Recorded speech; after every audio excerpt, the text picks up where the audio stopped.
Bionicle Adventures 7, Web of the Visorak by Greg Farsty. Introduction. Narration by Ben Whitham. Taragavakama and Toa Nuva Tahu looked down on the former site of their home village. Takoro had been a mighty fortress whose walls had never been breached by a foe, but that was before the terrible night when the Rakshi came, raining destruction down and leaving the village to sink into the lava. "Why have you brought me here?" asked Tahu.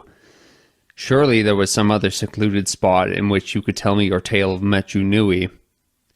"There are many such spots," Vakama agreed, "but none that will serve as well as this one." "You see, Tahu, this was your home on the island, and now it is gone. When Takoro fell, you felt loss, grief, guilt, rage. Isn't that so?" "You know it is."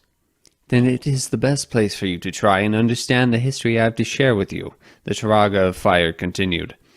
1,000 years ago, there were 6 heroes, the Toa Metru, of whom I was one. We lived in a great city called Metru Nui.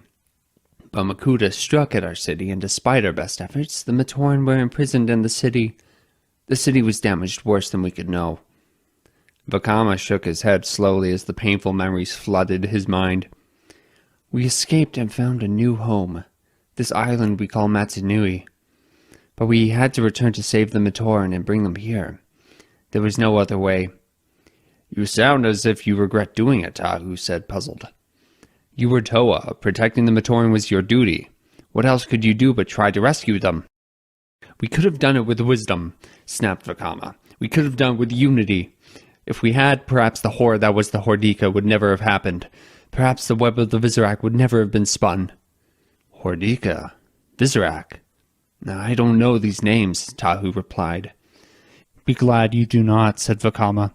"Be glad they do not haunt your dreams as they have done mine for, lo, these 1,000 years." Vakama reached into his pack and removed the black stone. Tahu knew it well. When stories of the past were told in the sand, this stone represented the evil Makuta, enemy of all Toa and Matoran. "I don't understand," said Tahu. "You and the other Toa Metru defeated Makuta and imprisoned him in an unbreakable shell of solid protodermis. Surely he was not lying in wait for you when you returned to Metru Nui." Vakama held up the stone. "No. Tell me, Tahu, have you ever really looked at this Makuta stone?" "It is no ordinary rock gathered from the beach of Metru Nui. No, it is far more than that. It is a reminder. And before my tales are done, you will know how it came to be." As darkness fell, Vakama began to speak once more of times long past. Tahu sat silently, taking in his words, and fighting a strange sensation. Had he not known better, he would have sworn that the shadows themselves had gathered to listen to Vakama's tale. Chapter 1. In his brief time as a Toa, Vakama had come close to being crushed by the Morbizak vines, devoured by stone rats, and absorbed into the Makuta's essence. He knew that he risked death every time he challenged a foe. By now he had envisioned 100 different ways he might meet his end. As it turned out, though, the Toa of Fire was about to die from a cause that would never have made its list in a million years. White-hot flame. Falling to his knees before the onslaught of his enemy, one thought kept going through his mind. The other Toa will never believe this. His mission had started out simply enough. The Toa Metru had finally made it to the shores of the Silver Sea that surrounded the city of Metru Nui. In the heart of that city, far beneath the Coliseum, were hundreds of pods containing sleeping Matoran. Unless the Toa could rescue them, these Matoran might slumber for all eternity. It was to save their friends that the Toa had made the journey back to the sea. Unfortunately, they had forgotten one thing. On their first trip across the ocean, the Toa had sailed a Vaki transport with pods lashed to the bottom to keep it afloat. Pods and transport were now on the beaches of the island refuge the Toa had discovered. With no boat, the only other option was for those Toa who flew to carry those who did not across the ocean. Far too great a distance to be practical. That left only one choice, searching until they found some other way to make the journey. Matau had volunteered to look for old chutes that might traverse the bottom of the sea. Onawa and Wanua were going to try and build a craft if they could find the right raw materials. Nokama and Nuju were convinced that there was some ancient vessel hidden nearby, left behind by whoever had carved the tunnels to the surface. None of these plans sounded very likely to succeed to Vakama, so he had gone off on his own to explore. He had discovered a number of vaulted chambers left over from when Makuta had used this area as a base. Most had long since been abandoned by whatever Rahi the Dark One had left on guard. Unfortunately, there was nothing to be seen that would be of help to the Toa Metru. He was about to turn back and join Nokama and Nuju when he spotted another vault door. This one was so well camouflaged by its stony exterior that it looked like just another part of the tunnel wall. Reasoning that anything Makuta wanted to keep hidden would have some value, Vakama melted the lock and opened a massive gateway. The dim glow of a single lightstone illuminated the chamber. The walls were lined with shelves, all of them cluttered with Vaki and crawly parts. Other robotic limbs and clockwork mechanisms were scattered around the floor. It looked like one of the Vaki assembler villages back in Po Metru, where the mechanical order enforcers had been constructed. Why would Makuta have all of this? Vakama wondered. The Vaki were a Matoran creation intended to protect us. Makuta had nothing to do with their creation, unless... The Toa of Fire frowned. The Matoran had been very careful to design the Vaki so that they would not cause physical harm. It was possible that Makuta had been attempting to redesign the Order enforcers to make them more vicious and dangerous for his own purposes. Metru Nui will not miss you, Makuta, Vakama thought. I only pray you stay trapped forever. Something else caught his eye. He shoved aside some of the Vaki parts to uncover a pair of insectoid legs, the same ones used for Vaki transport locomotion. Searching a little more uncovered more transport parts. He allowed himself a moment to consider the irony that Makuta's experiments might end up helping to save the Matoran, then began gathering the parts in the center of the chamber. A blast of heat struck him from behind, as intense as a flame geyser from a Toa Metru fire pit. Vakama turned to see something taking form in front of the doorway. At first, it was simply a red and orange blur surrounded by shimmering waves of heat. Then it coalesced into a figure of flame, blazing between Vakama and the exit. "Can you speak?" asked the Toa of Fire. For the flame creature did not respond. "If you serve Makuta, your master will not be returning," Vakama continued. "You can leave this place. Do you understand?" The creature blazed even brighter. Even Vakama, whose Toa form was resistant to fire, had to stagger back a step from the sheer magnitude of the heat. As if sensing weakness, the creature began to advance. Vakama rapidly loaded and launched a Kanoka disc. A tongue of flame reached out from his foe's body, encircled the disc, and melted it in midair. The Toa of Fire hurled a ball of fire, already suspecting that it would be ineffective. The creature responded with one of its own, and the two collided, cancelling each other out. Vakama struck again, this time melting the stone floor under his opponent's feet. The fire being never moved. Instead, it used its power to create a thermal updraft that held it aloft. I could learn some things about my powers from this creature, thought Vakama. The problem would be living long enough to put them to use. The temperature in the chamber, already high from the battle, began to rise even more. The fire being was acting as a furnace, trying to weaken Vakama with intense heat before finishing him off. To the Toa's surprise, it was working. He could see the Vaki and transport parts beginning to soften and melt, and worse, feel his own Toa armor melting as well. I use fire, but it is fire, he thought. A Nova blast might stop it, but it would also destroy these tunnels and the other Toa in them. Vakama racked his brain. There had to be a way to defeat this thing.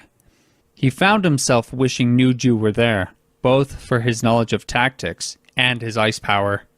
Maybe the cold could counteract. The Toa of Fire stopped short. Cold was the answer, and perhaps he didn't need Nuju for that. It was something he had never tried before, but there was no time to gauge the risks. Not if he wanted to avoid becoming a puddle of prodermis on the floor. He reached out with his elemental powers, mustering all his concentration and forcing himself to ignore his weakness. In the past, he had saved himself and Onawa by absorbing open flames into his body. This was something far more dangerous. actually absorbing all the heat in the room. Little by little, the temperature in the chamber began to drop. The fire being seemed confused, pushing itself more and more to fight off the sudden cold.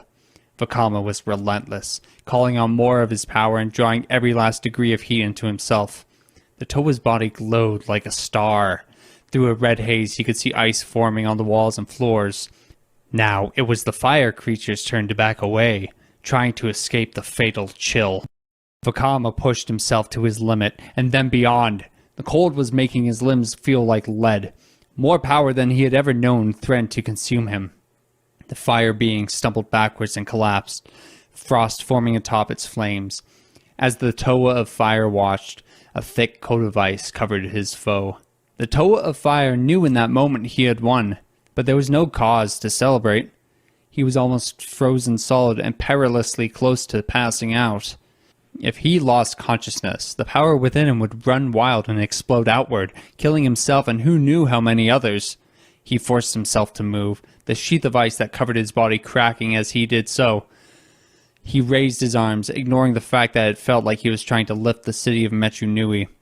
Then Visorak unleashed his newfound power, blasting the back wall of the chamber to atoms, along with the miles of tunnel that stretched beyond it.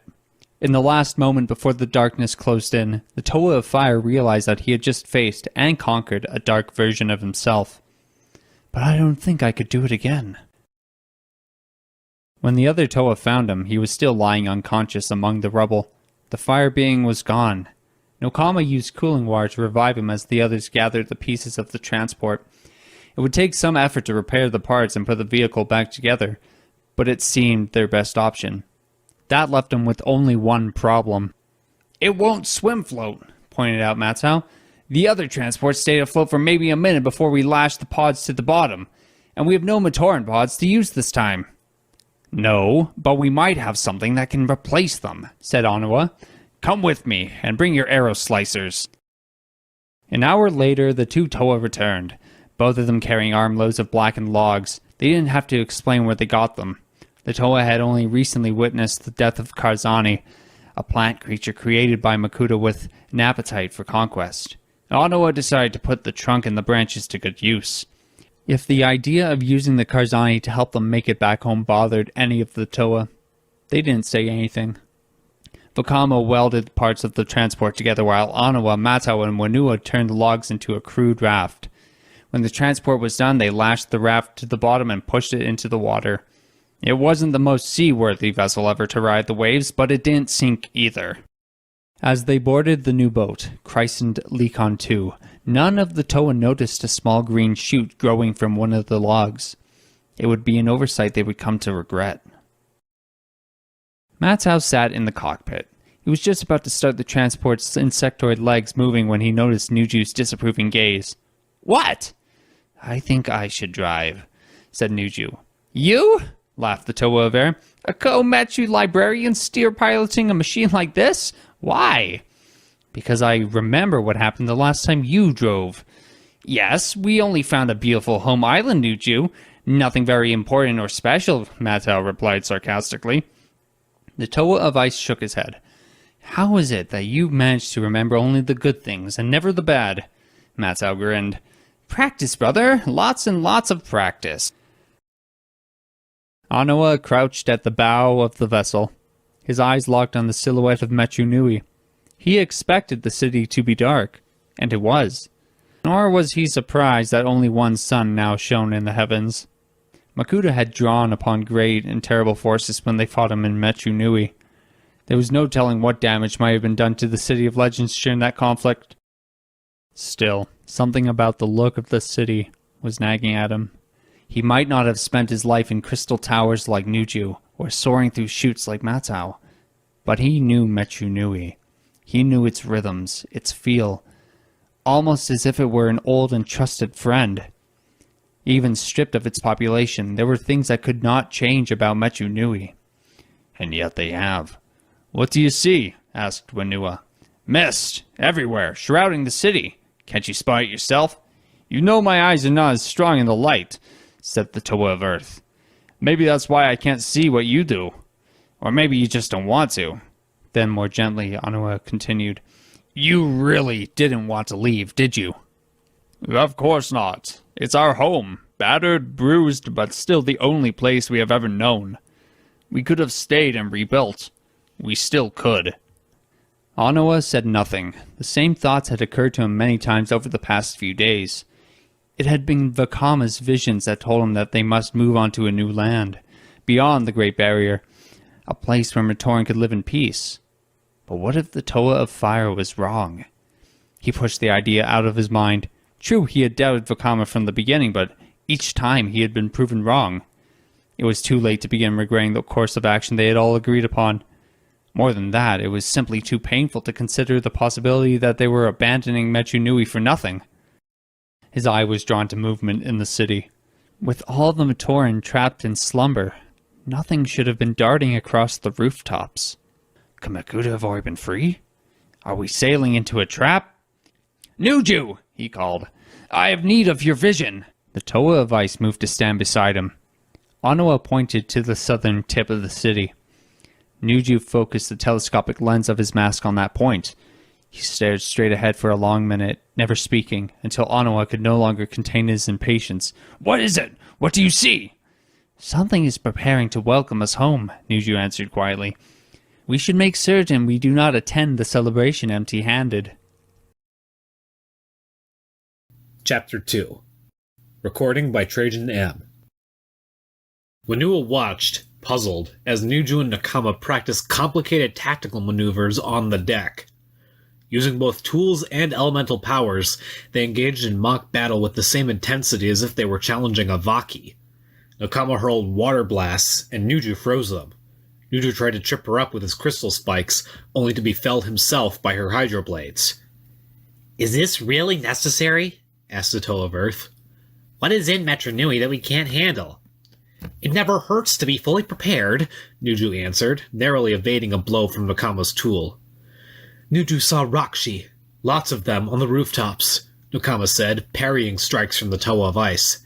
If they have emerged from the tunnels, it must mean the Vaki are either shut down or else too busy to challenge them.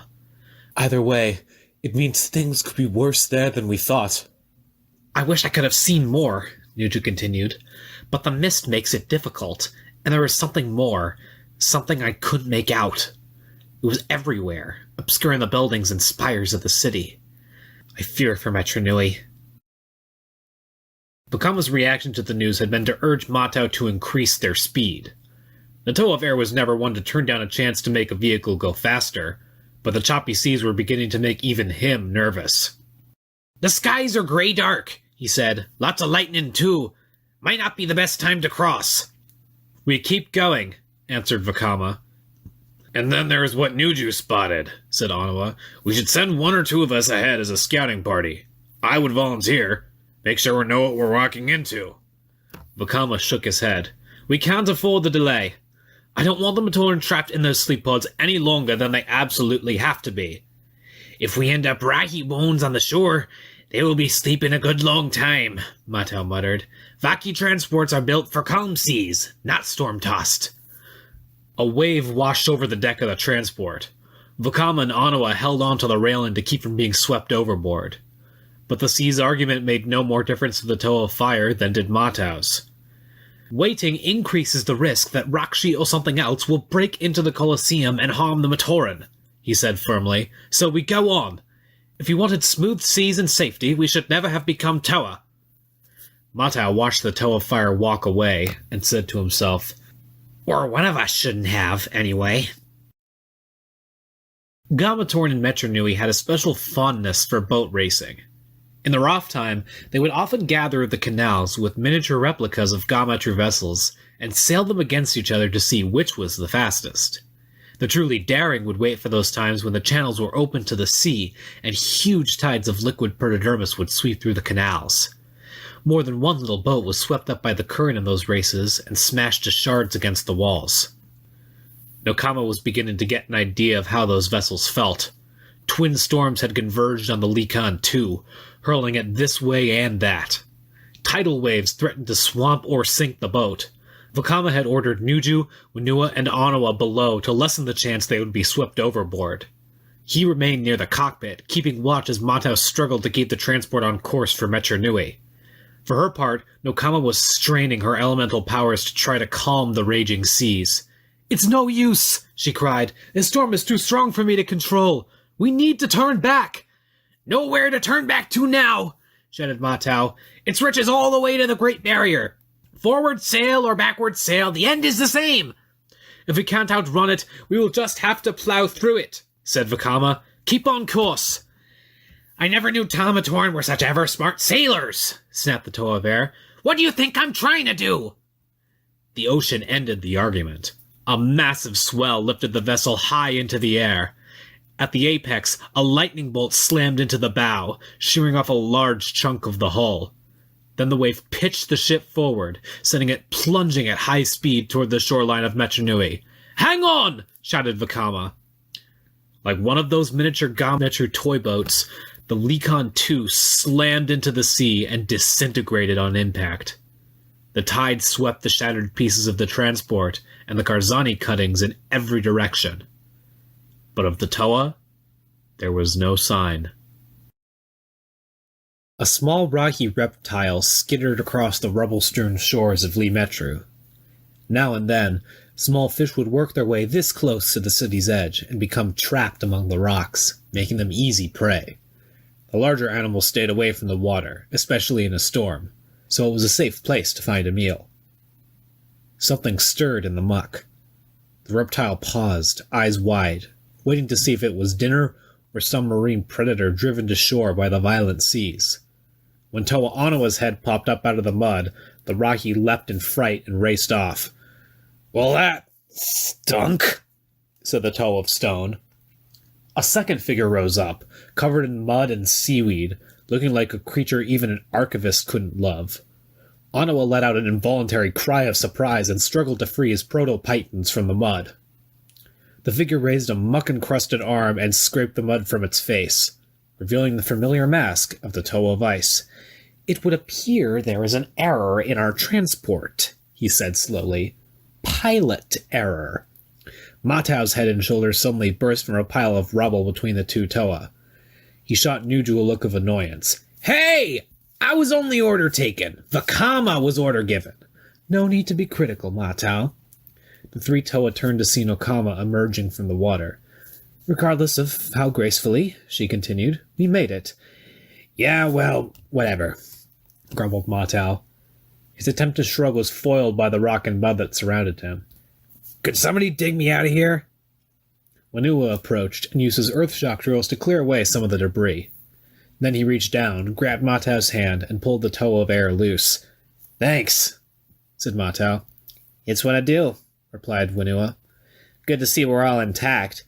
But where is—" "Are we going to stand around all night?" yelled Vakama, emerging from the darkened streets of the city. "Or are we going to rescue the Matoran?" The little rocky reptile ran as fast as its legs could carry it. It had seen many strange things since the great shadow fell on the city, but tall ones who sprang from the mud were something new, and most unwelcome. So panicked was the tiny creature that it never stopped to think just where it was heading until it was too late. It rounded a pile of shattered masonry at top speed and hit a thin but strong web head-on. Its own struggles to free itself only entangled it more, until it hung helplessly, waiting for its captor. After a few moments, the weaver of the web appeared. The black spider creature eyed its catch with disdain. It had hoped for one of the larger Rocky who were running wild through the city. Instead, here was this minuscule, jabbering thing, barely worth wasting a cocoon on. The reptile was panicked. It knew far too well what this creature was. It had seen the like all over Metru. Bigger Rocky ran in terror from the spiders, but they never made it very far. Most wound up wrapped in webs, not quite dead, not quite alive. Thinking quickly, the little creature decided that if it explained its trespass, maybe the spider would let it go. It spoke rapidly, relating how it was simply looking for a meal when these larger beings with two faces chased it. The spider paused. The beings described sounded suspiciously like the ones Rudaka had demanded the hordes watch out for. Perhaps there would be some use for this Rahi besides just the usual. Rudaka might even reward the messenger that brought such news. The Visorak spider plucked the squirming reptile from the web with its mandibles and began the long journey to the Coliseum. Rudaka tapped her claws on the arm of her throne, deep in thought. Strictly speaking, of course, it was not her throne. It belonged to Sidorak, master of the Visorak hordes. But he was away, overseeing another hunt, which was fine with her. Sidorak was a skilled commander and had his uses, but his company could be tiresome, to say the least. She needed time to plan. Her peace was disrupted by a Visorak called Unarak carrying a small Rahi in its jaws. The interruption irritated her, which did not bode well for her visitor. Visorak who annoyed Rudaka rarely lived to see another hunt. "It is too small to be tribute," she said, eyeing the struggling Rahi, "and too scrawny to be lunch. So I assume this sad, malodorous creature serves some other purpose? Some extremely important purpose?" Unarak squeezed his mandibles a little tighter on the Rahi. His catch responded by babbling out the entire story again. Rudaka listened, bored at first, then gradually growing more interested when it became obvious who the little creature had encountered. "So, the Toa have returned, as I knew they would," she said softly. "They conquered Makuta, but they left without their prize, those wretched little Matoran. No one can ignore the spoils of victory, not even heroes. It was only a matter of time." She gestured to the Rahi. "Set the puny beast free." The Visorak looked at her. Something about its attitude suggested that it was actually considering questioning her order. Then, realizing what a fatal mistake that would be, it opened its jaws and let the reptile scamper away. "Let it enjoy a few more hours of life," Rudaka said. "The city is ours. Where can it go? As for the Toa?" She rose, the dim light reflecting off her sleek, ebon form. "Find them. Now.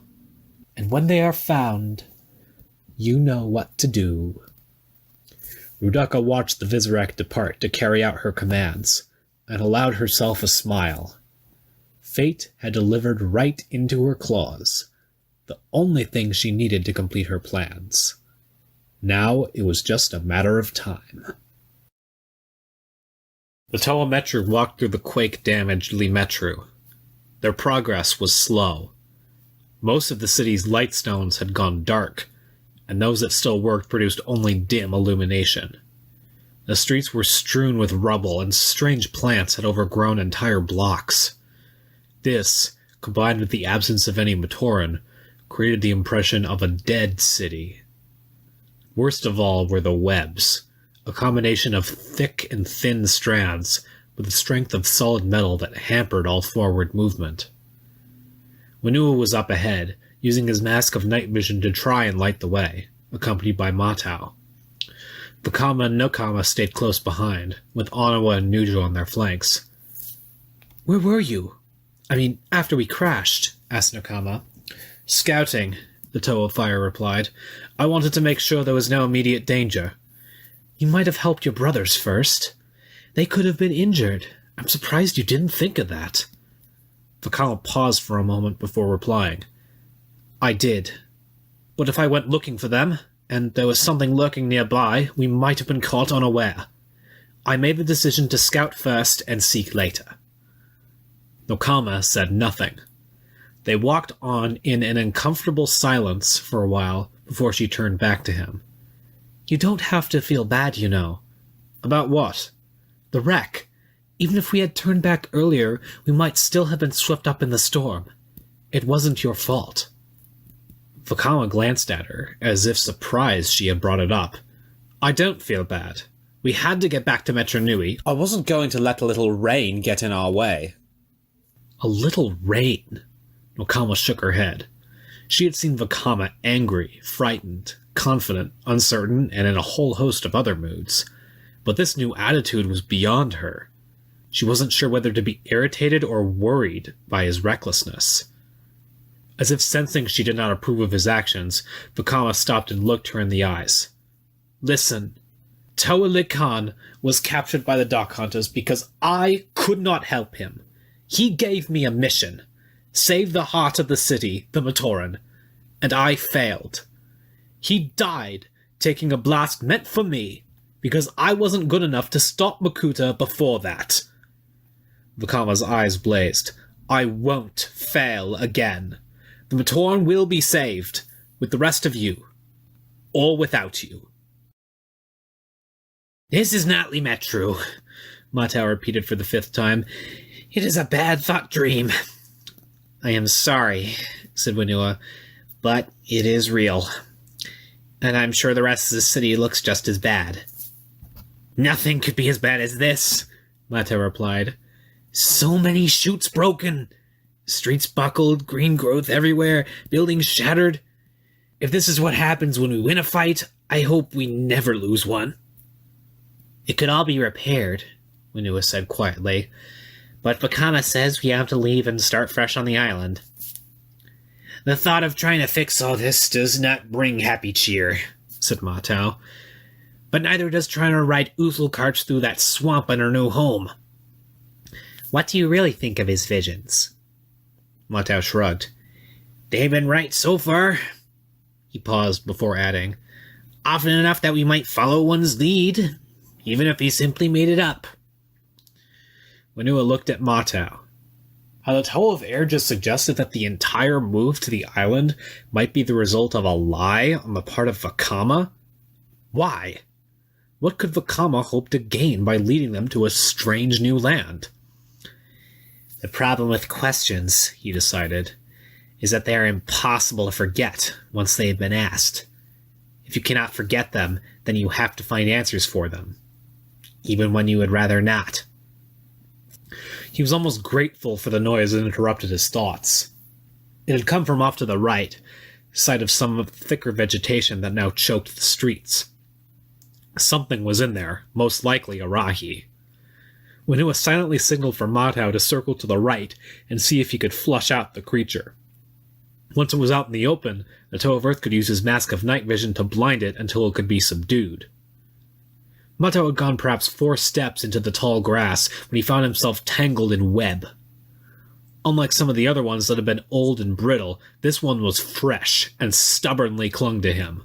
He started to hack at it with his slicers before realizing that thrashing about would just draw the attention of the hidden Rahi. He was half right. His movements did attract unwanted notice, but not from Rahi. Instead, 3 Vaki Rorzak rose out of the tangle of grass and vines. Their eyes flashed scarlet as they spotted Matau, now helplessly tangled in the web. As one, the Vaki shifted from 4-legged to 2-legged mode. As one, they raised their stun staffs and aimed them at Matau. Even more shocking, as one, they spoke. "Surrender, intruder, or perish." Chapter 3. Matau braced himself and prepared to move. Vaki's stun staffs affected the mind only, so he didn't have to worry about physical damage.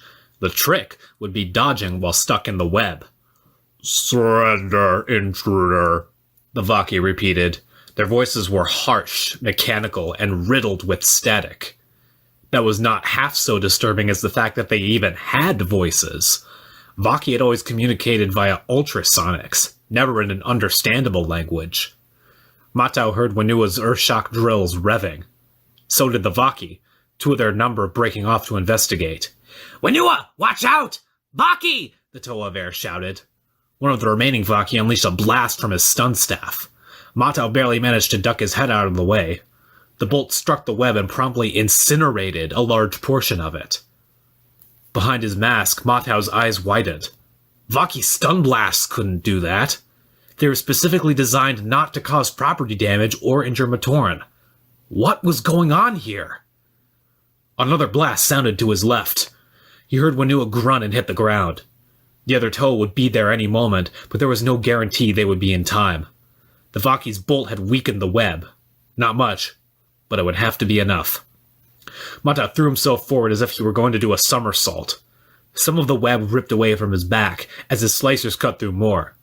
Twin bolts struck him before he could free himself, blasting him back through the web and into a clearing. He was loose, but close to unconsciousness. Wanua was having his own problems. The Vaki had caught him by surprise, the impact from their stun staffs even more so. Now they were standing over him, demanding he decide between surrender or a sudden halt to his life processes. He went with the third option.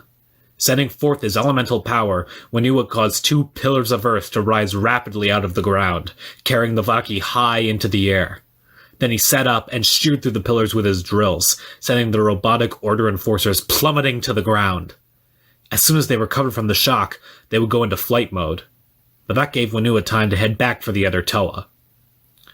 He was halfway down the path when he heard 2 crashes behind him. Looking back at the sparking, ruined machines, he wondered why they hadn't thought to fly. The 2 Vaki lay silent, their robotic bodies mangled by the fall. Then, with painful slowness, their mechanical parts began to twist and bend, reshaping themselves. Limbs that had been twisted beyond repair were now straight and whole again. Shells that had been all but shattered were made solid once more. Light returned to the eyes of the Vaki. They rose, using their staffs as forelegs and listening intently for the sounds of intruders. Hearing something that seemed out of place, they quietly moved down the path Wanua had followed. Their programming was crystal clear. Their duty, as it had always been, was to prevent disorder in the city of Metru Nui. Unfortunately, living creatures were a constant source of disturbance to the natural order of things.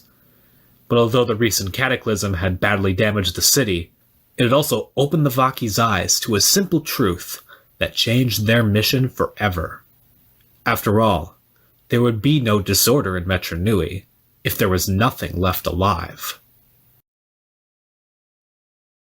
Chapter 4. Recording by Numbskill. A pair of Visorak clung to a web high above the district of Metru. Any other creature would have been unable to see much of anything below, due to the thick vegetation and dense mist. But the keen eyes of the Visorak saw all that went on in the ruined streets of Metru Nui. The Earth Toa and the Air Toa had joined forces again, and were approaching the others. All to the good. The hunt would go faster if they were all together. The Visorak were about to send a signal through the web to summon others of their kind when they spotted more movement in the streets. Vaki. Perhaps a dozen of them were now closing in on the Toa's location. This was a problem. Rudaka demanded that these Toa be brought to her, not necessarily alive. However, the Vaki would leave nothing, not even remains, to be presented to the Queen. In that case, her wrath would be terrible indeed. One of the Visorak set the web to vibrating, a message that would be picked up by its kind all over the district. All were instructed to monitor the Toa and the Vaki, and, if necessary, take action. How shocked the heroes of Metru Nui would be if they discovered the identities of the ones who had saved their lives. Later on, of course, after they had met the Hordika, the Toa would probably wish they were dead. And who could say, perhaps if she were feeling generous, Rudaka might oblige them. "Vaki that talk?" asked Nuju, his voice heavy with disbelief. "And fire-destructive blasts? I think the strain is getting to you, Matau." "I saw it too," said Wanua. "They were ready to kill me." "But they didn't," Vakama cut in. "And we don't have time to worry about Vaki. We have Matoran to save. If they get in our way, we will deal with them then." "If they get in our way?" snapped Matau. "They weren't throwing a happy surprise naming day for us back there." "Relax, Matau," said Onawa. Did either one of you notice anything different about the Vaki? How they looked? Matau shook his head immediately. Winua thought for a long moment, and then said, Yes, there was something. I hardly noticed at the time, but there were marks on their skull casings. Scorch marks. Onawa turned to the Toa of Air. Where is the Central Task Force hive for Le Metru? Near the motor hub. Why? Let's go, said the Toa of Stone. I think I know what happened here. And if I'm right, Vakama, getting the Matoran out of Metru Nui just became much more difficult. Matau tried not to look at the motor hub as the Toa drew closer to it. As Matoran, he had spent almost all his spare time there, watching the assemblers work or testing new vehicles on the track. Now a portion of the dome had caved in, and vines and creepers covered the outside walls. The surrounding grounds were littered with rubble and vehicle parts. For the first time, Matau considered that maybe the Matoran were lucky to have slept through all this. Best not to think about it, said Nokama, as if she had read his mind. I am hoping we won't have to go to Toa Metru at all.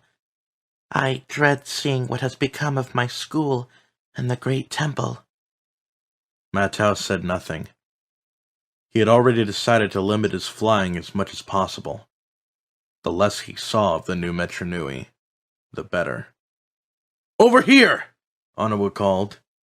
Matau and Nokama hurried to join the others at the remains of the Vaki Le Metru subdivision hive. Winua tore the metal door off its hinges while the others braced for a possible attack. Nothing sprang out at them. Winua used his mask to illuminate the interior. It was a tangled mess of wires leading to and from power cradles. When not on patrol, the Vaki rested in these frames and were recharged with energy from the power plant. Shine the light over here, Onawa said as he began rummaging through the debris. My first clue was when you said you could understand what the Vaki were saying. That's right, answered Winua. Everyone knows Vaki don't speak Matoran. Correction. Everyone outside of Metru thinks they know that, said Onawa. Remember, an Matoran may have designed the Vaki, but Matoran built them.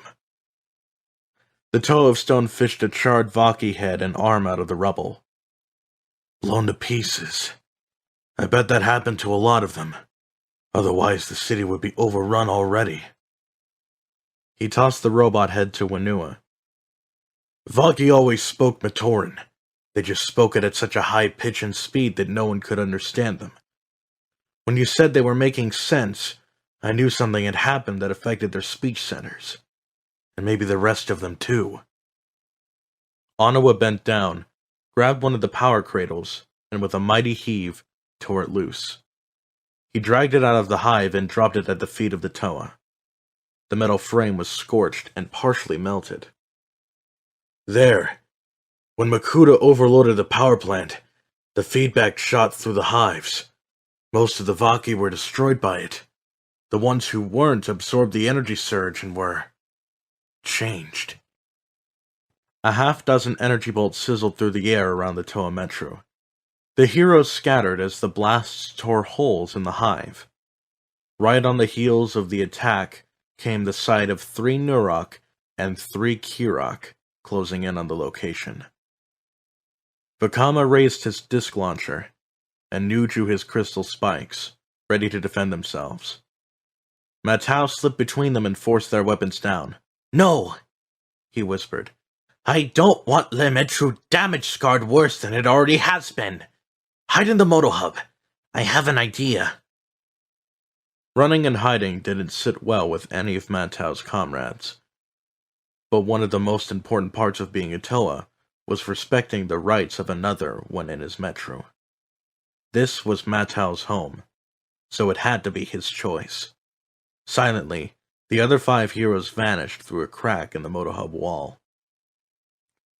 The Toa of Air triggered the power of his Mask of Illusion, transforming himself into a duplicate of a Vaki Rurzak. He was careful to make sure that the scorch marks Winu had spotted were in the right place.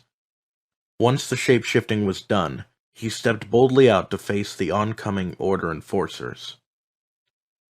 The lead Nurok looked him up and down. Hive in subsection, it said. Matau thought fast. There is no time to waste on protocol. The intruders have escaped. Hive in subsection, the Vaki repeated. I can tell you to which hive in subsection I will be going next. Yours. To report you for incompetence, Matau replied. They were headed for Toa Metru. If we hurry, we can run them down. One of the Kirok stepped forward. They were here? You saw them? Yes. And you let them escape? Too late, Matau realized he had walked into a trap. Well, not really. You see, they were all ready. The Kirok turned to the Nurok, totally ignoring Matau. A properly functioning Vaki does not allow a lawbreaker to escape. That unit is therefore not functioning properly. I recommend that its processes be completely shut down until repairs can be made. The Nurok nodded. All 6 Vaki raised their staffs, aimed them at the Vaki Matau, and prepared to execute their new command. Inside the Moto Hub, the Toa Metru walked carefully among the debris. Winu had shut down his mask power so that the bright light would not attract the attention of the Vaki.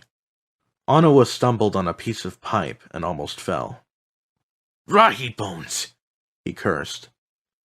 I'm guessing this place was a mess before the quake. When did Matoran start caring about neatness? Asked Nuju. When I started tripping over somebody else's junk, Onawa replied. What's taking Matau so long?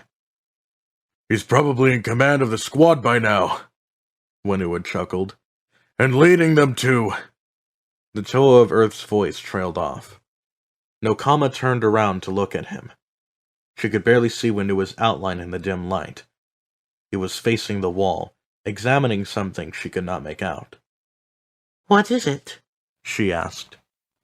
Look for yourself, answered Winu, shining a narrow beam of light onto the metal wall. Hanging from the ceiling was another web, but this one had an added feature that they had not seen before. A partially torn cocoon nestled in the center of the web. What do you think that held? Asked Vakama.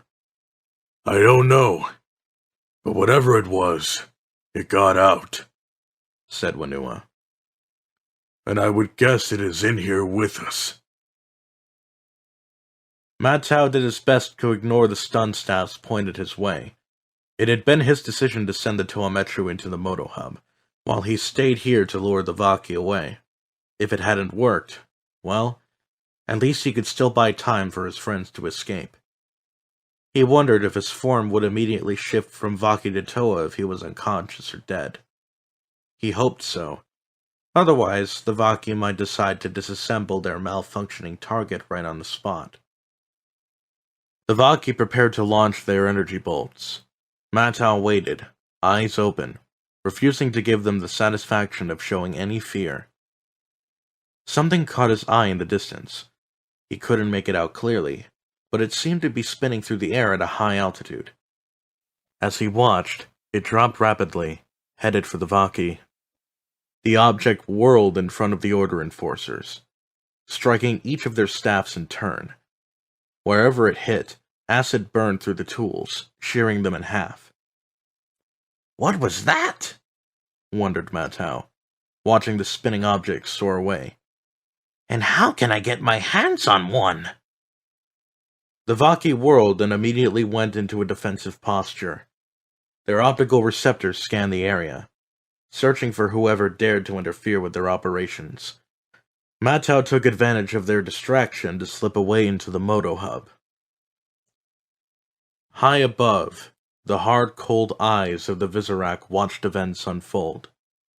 The Vaki would move off to search for easier prey, while the Toa huddled in the Moto Hub, foolishly believing themselves to be safe. One of the creatures unleashed a second whirling sphere of energy, this time burning through an overhanging beam on the face of the moto hub. It crashed to the ground, bringing a ton of masonry with it, blocking the entrance through which the 6 heroes of Metru Nui had passed. Once that was done, a new signal was sent through the steel-like strands that shrouded the city, a summons not to be disobeyed. And the end of the Toa came crawling across 1,000 webs, a vast moving shadow that engulfed all in its path. Rahi fled at the sight, streaming out of Le Metru in a blind panic. Those who could not run burrowed beneath the wreckage of a ruined city and shivered in the darkness, one thought holding their hearts in a grip of fear. The Visorak, the stealers of life, were on the march once more. Chapter 5. Recording by Toatapio Nuva. Matau heard the crash behind him and assumed the Vaki were venting their anger at his disappearance. He moved rapidly through the corridors of the Moto Hub, searching for the other Toa. As badly damaged as it was, the building was an old friend to the Toa of Air, and he could easily navigate it even in darkness.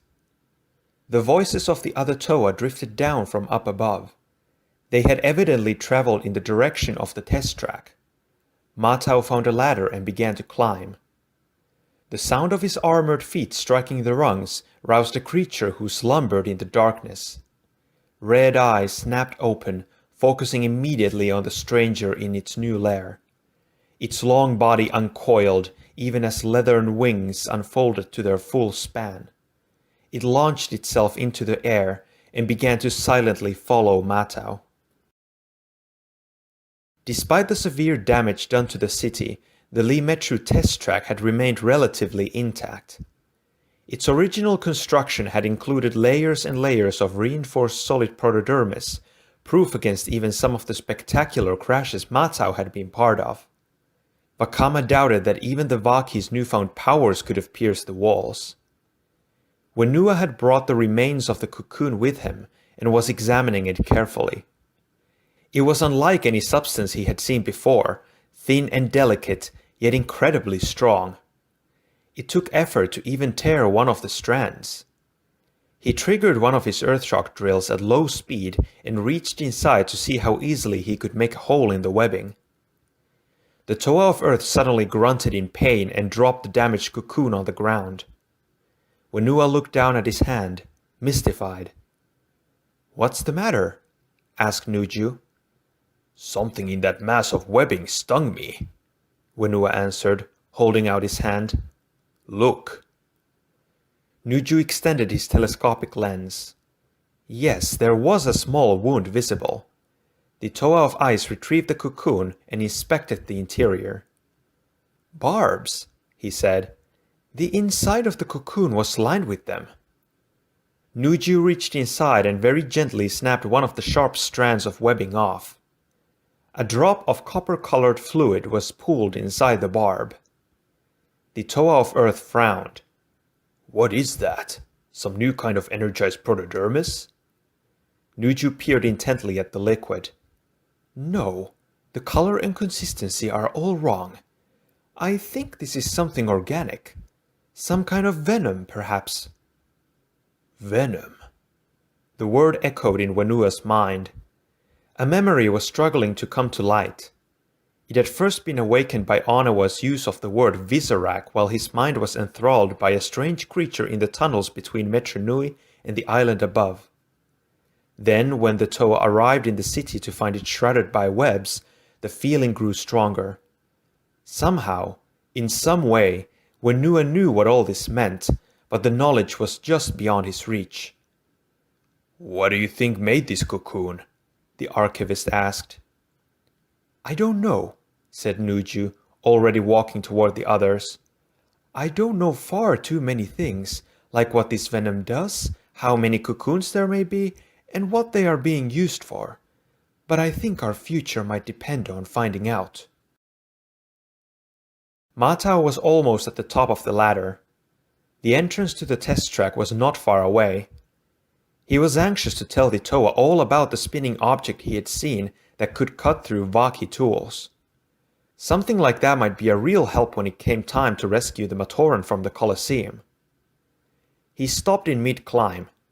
Something was at the top of the ladder. It was a dark shape, with 2 arms and 2 legs, but no defined features. Grasping the sides of the ladder, it was crawling down headfirst toward Matau. Quick climbing, but not very big, thought the Toa. Maybe I can scare it off instead of having a hard fight. Clear the way, Matau said loudly. I am a Toa hero on a mission. Very powerful, very angry. The dark figure paused. Then it slowly and deliberately raised a fist and slammed the wall. An explosion of sound erupted in the chamber, tearing Matau loose from the ladder and sending him plunging to the floor far below. The other Toa Metru raced down the corridor. Nuju's theory on the cocoon had been forgotten as soon as the sonic shock struck the building. They rounded a corner to find a dark, nebulous figure waiting for them. Nuju called on the power of his mask of telekinesis and hurled a piece of masonry over the creature's head as a warning. To his surprise, the entity hurled itself into the air and allowed the stone to strike it. The impact triggered another sonic explosion, this one hurling the Toa Metru backward and slamming them against the walls. That's what I like about Metru Nui, Onewa muttered.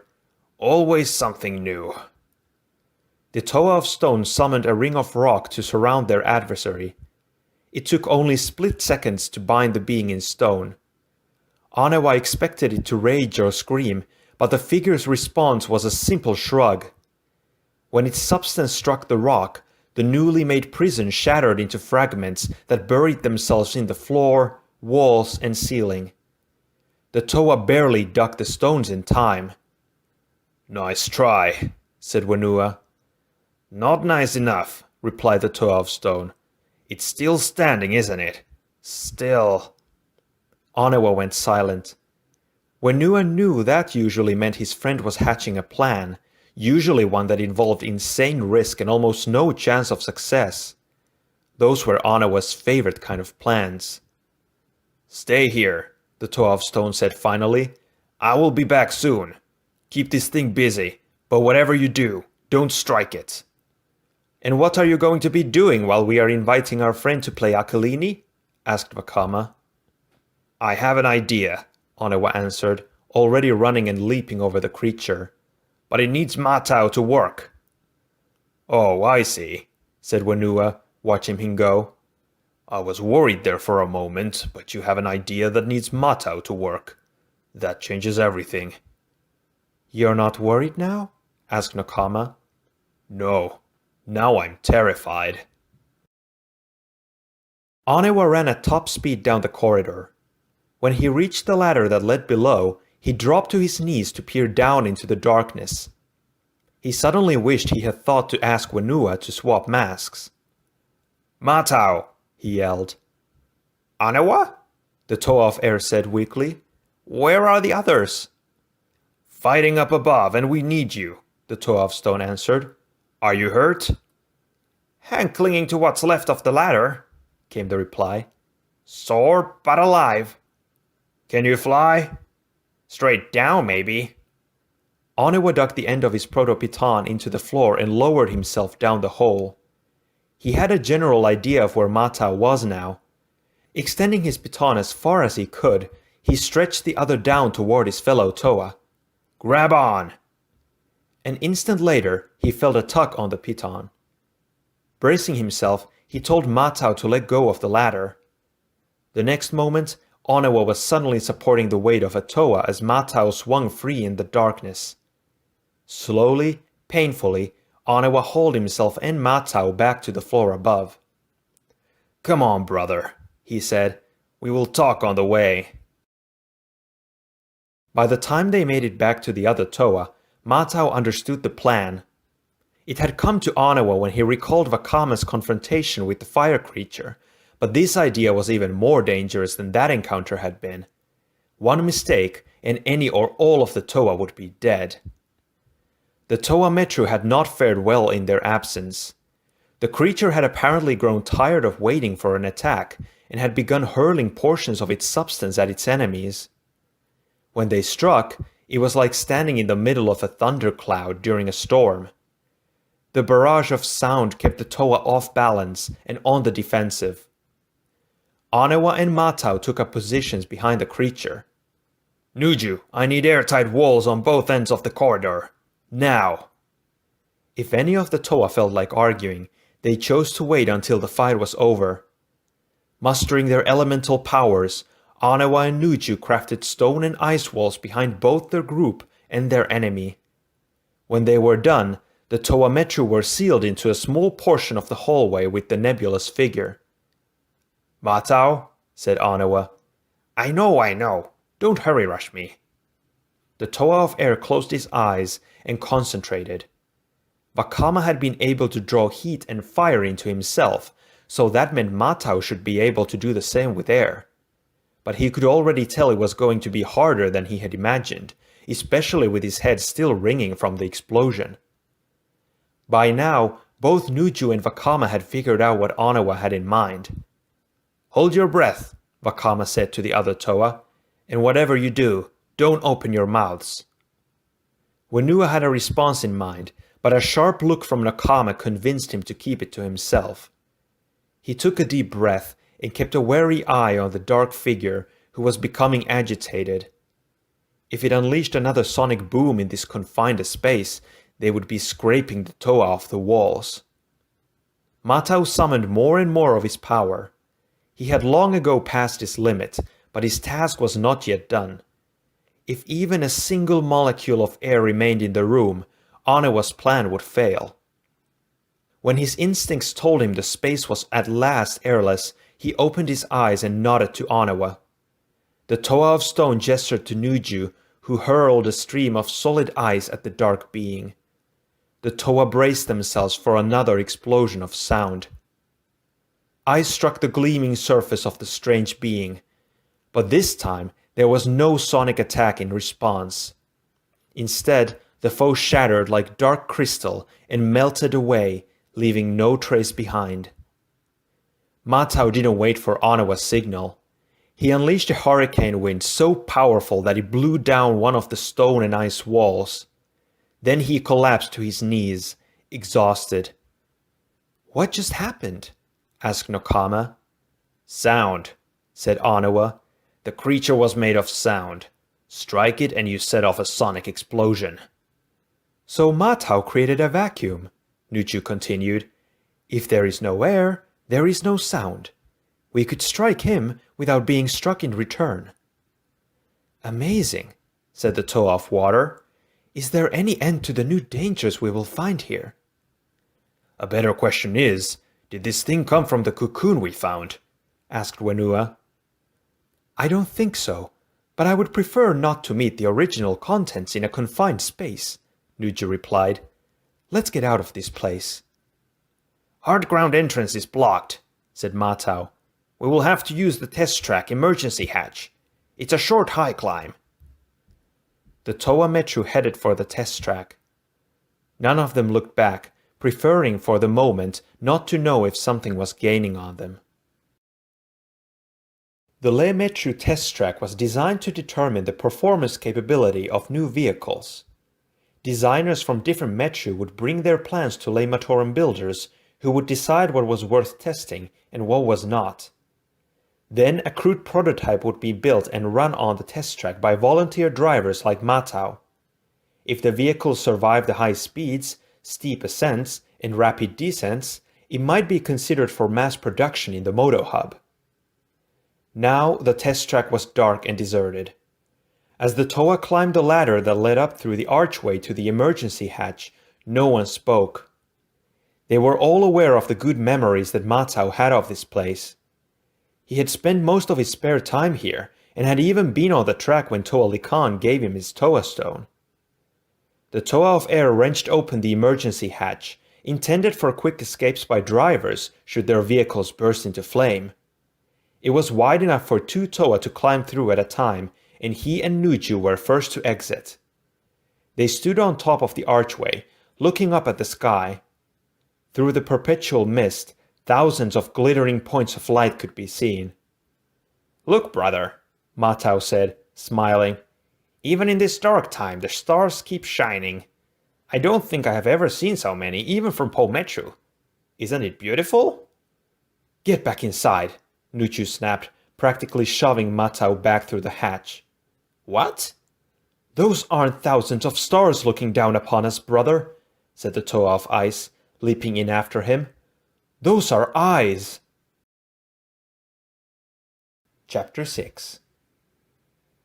"Gecko birds?" asked Matau hopefully. "No," replied Wenua. He was focusing the power of his mask on the wall of the archway, seeing through the metal to the crowd of strange creatures up above.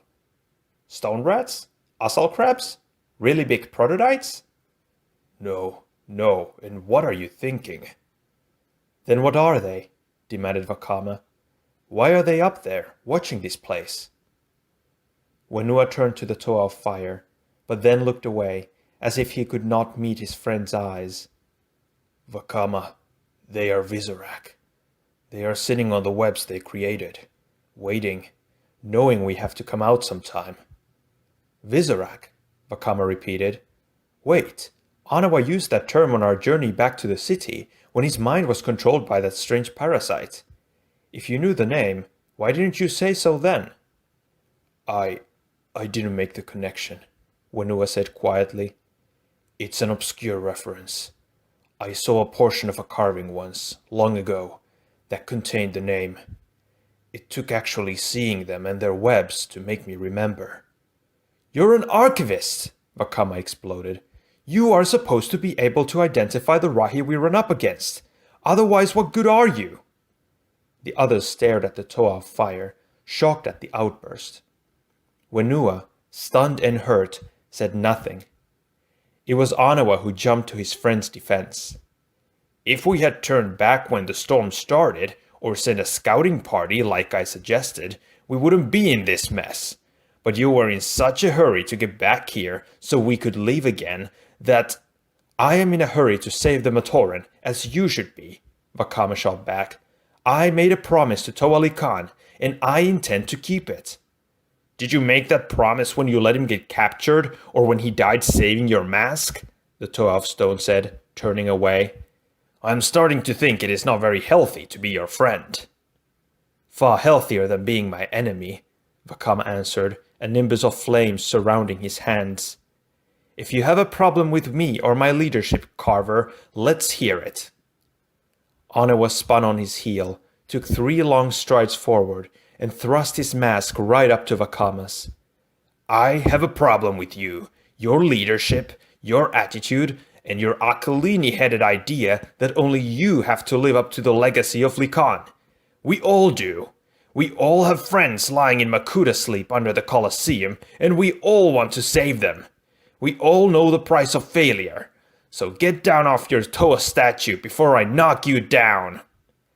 Nakama stepped in between them, only to have Anawa take a step back and unlimber his proto-pitons.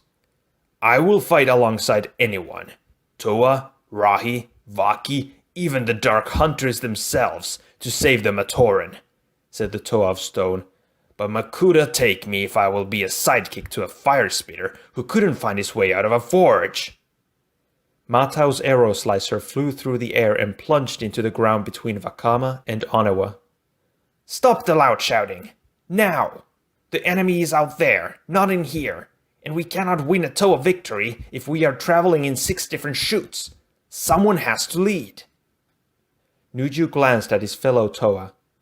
This was very bad. How could they save the Matoran, let alone build a new life on Mata Nui, if they persisted in behaving like squabbling ice bats?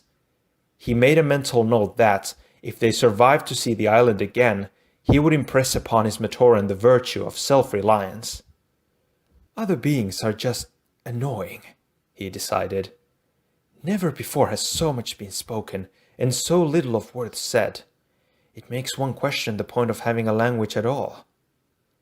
"All right," said Anawa, slowly lowering his tools. This is a bad time for an election. We have a mission to perform, so let's just do it. If you're going to lead, Vakama, then lead. But do it without treating us like we're your little fire drones. If you can't do that, get out of the way. And you, Anawa, if you are going to follow, then do it without constant argument, Vakama replied. Otherwise, stay here. We will come back for you. You two are forgetting that we may all be staying here for a very long time, said Nuju. No, we won't, Nokama replied, already heading down the corridor. The other Toa followed. You have all forgotten that there is another way out of this building. If we cannot go up, we will go down, Wenua finished for her, and through the archives. Then let's go, said Vakama, and I want to hear more about this Visorak on the way. There was little for Wenua to share. The carving he had seen had been indescribably ancient and far from intact. It described a poisonous scourge that ravaged entire domains, imprisoning living beings in its webs. The lucky ones stayed wrapped in the cocoons forever. Those less fortunate emerged from the webs, mutated into monsters beyond all imagining. Why have we never heard of these things before? If they were in Metru Nui, surely the Vaki would have caught one or two. That's just it, said Wenua. He peeled back a section of flooring, opening a shaft for the Toa to climb down. They shouldn't be here. Remember, before the earthquake, Turaga Duma ordered all the gateways to other lands sealed off. At least we thought it was Duma. We could not know Makuta had replaced him. He sent Toa to close the passages, Vakama said grimly. None ever returned. They must not have closed them all, said the Toa of Earth. Visorak do not come from our region. If they are here now, they had to have migrated from elsewhere. Nuju, lost in thought, had to be reminded by Nokama to start climbing. Their destination was the lower-level vehicle assembly plant from which the archives could be accessed via floor hatches. But the Toa of Ice could not stop thinking about the image of a horde of dangerous creatures sweeping toward Metru Nui, overrunning everything in their path, or driving them to Metru Nui, he whispered. What?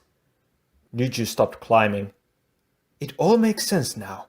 All of those Rahi we encountered on our way back to the city, the ones who were fleeing in terror from the city, they were running away from the Visorak. Isn't that a little hard to think, believe? Asked Matau. So many creatures, big and small, afraid of these, well, whatever they are. Vakama was having no trouble believing it to be true. Wenua, how many of the Rahi in the archives are native to Metru Nui? There was a long silence as the archivist did some mental calculations. Then he said, Hardly any. Do you mean to say... He does, Nokama said quietly. All of the Rahi who have attacked our city over time, the ones we built Vaki to defend ourselves against, they were all fleeing something worse than themselves. They ran from the Visorak until they could run no further and wound up here. We won't run, said Vakama, an intensity in his voice that was almost frightening. If the Visorak stand between us and the Matoran, it will be too bad for them. Nuju glanced upward. Something was blocking the top of the shaft. Then that same something was power diving toward the Toa, screaming as it flew. The sound of its cry tore through the ladder just above Nuju. Freed from the wall, the segment of ladder bent from the Toa's weight, leaving Nuju hanging over empty space. His attacker had already flown past, heading for the others. A sweep of its long tail knocked Matau and Anawa off the ladder. Vakama, Wenua, and Nokama flattened themselves against the wall to keep from being torn loose themselves. The Rahi slowed as it reached the bottom, then turned and started another pass. Vakama hurled a fireball as much for the light as to ward off the creature. The bright flare revealed a beast far too familiar to the Toa Metru. Matau, hovering in the air and hanging on to Anawa, was closest. It's a Lorak! The winged serpents had almost overwhelmed the Toa the last time the heroes were in Metru Nui. It had taken a combination of their Toa powers to seal up the colony. A second look revealed that this was no ordinary Lorak. The creatures were nasty, but not particularly large. This one was 10 feet from serpentine head to tip of tail, with a wingspan easily twice that. Only the narrow confines of the shaft were keeping it from flying rings around the Toa Metru. The Lorak screamed again, this time shattering the ladder below Vakama into dust. That too was new. Lorak had always been more than happy just to squeeze the life out of prey. Sonic powers were not part of their natural tools. Nuju had already guessed there was a connection between the sound creature that had assailed them above and the Lorak's new and more dangerous abilities. Before he could share his conclusion, he lost his grip on the ladder and plunged toward the ground below. Twisting in midair, Nuju fired a blast of ice from his crystal spikes. The ice block cut off the Lorak from the Toa, also forming a safe, if not comfortable, landing for Nuju. The Toa of ice landed hard and lay there stunned. Beneath them, the ice began to crack. "Matau, grab Nuju!" Vakama shouted. "I can't lift carry 2 Toa," Matau replied. "We'll all hard fall." "Then drop me," said Anawa. "I'll be all right." Nokama hesitated for only a few seconds before saying, "Do what he says. And Matau, I would guess that Lorak has a hard time making friends. What do you think?" The indistinct shape of the Lorak drew closer and closer to the layer of ice. Matau wished for help from the Great Spirit. Then he dropped the Toa of stone and flew as fast as possible toward where Nuju lay dazed. Everything happened at once. Anawa hurled his protopiton, digging it into the wall and bringing his fall to a halt. Matau grabbed Nuju and strained to get altitude. The Lorak screamed, smashing the ice block to pieces. A hail of jagged ice crystals temporarily blinded the creature, hindering its pursuit of Matau. The Toa of Air put the delay to good use, using his mask of illusion to take on the appearance of the Lorak. If Nakama was right, this thing had seen precious few others like it. The Lorak paused in mid-flight. Above it was what looked like another of its kind, with a squirming Toa clutched in its claws. But something was not quite right. The scent, the way the wings moved, conveyed a sense of something other. When Nu appeared at the creature, now close enough to him to touch. "Vakama, look," he whispered. "Those little wounds on its side. They're in the same positions as the barbs inside the cocoon. I think this thing came out of there." But that cocoon was nowhere near this size. "Then the Lorak grew," said Wenua, "and it grew quickly." "Can we measure it later?" snapped Anawa. "Less archiving, more action, Wenua." "Oh, go chew on a rock," the Toa of Earth muttered as he revved up his drills. "Vakama, I have an idea. Maybe if we—" But the Toa of Fire wasn't listening. He had already jumped from the ladder to grab the Lorak's tail. The Rahi screamed in protest, sending a devastating shockwave up the shaft. The sheer sonic force blew the Lorak/Matau and Nuju back up through the hole. When that did not produce the desired effect, Vakama was still hanging on, the Lorak took a more direct approach. Whipping its tail back and forth, it slammed Vakama into the sides of the shaft. Nokama reached out with the power of the Mask of Translation. She did her best to copy the Lorak's cry, asking what it wanted and why it was trying to hurt them. The creature's answer was a cry of its own that blew a hole through the shaft and the exterior wall on the other side, sending Nokama hurtling out of the building. "Guess it doesn't want to chat," said Anawa, "but I think it just made us an exit." "We can't leave without the others," replied Wenua. "Who says we're going to? Catch Vakama." "What? He's not falling." Anawa concentrated. Pincers of stone grew from the sides of the shaft and grabbed the Lorak's tail, squeezing it hard. It swung its tail about violently, smashing Vakama into the wall. Stunned, the Toa of Fire let go and fell, right into the waiting grasp of Wenua. Looked like he was falling to me, said Anuwa. Let's go. We can grab Nakama and come back for the other two. Anuwa, Wenua, and Vakama made it to the gap in the wall just as the Lorak broke free of the pincers. Before them they could see the darkened city, mist hanging over it, Visorak webs everywhere, and 6 flying Vaki carrying Nakama. The squad was headed right back to where she had come from, on a straight line for the other Toa. Or maybe we can't go that way, said the Toa of Stone. Chapter 7. The 3 Toa scrambled out of the way as the Vaki soared through the opening. The last one carried the barely conscious Nakama. Wenua tapped the Vaki on the shoulder with his Earthshock drill.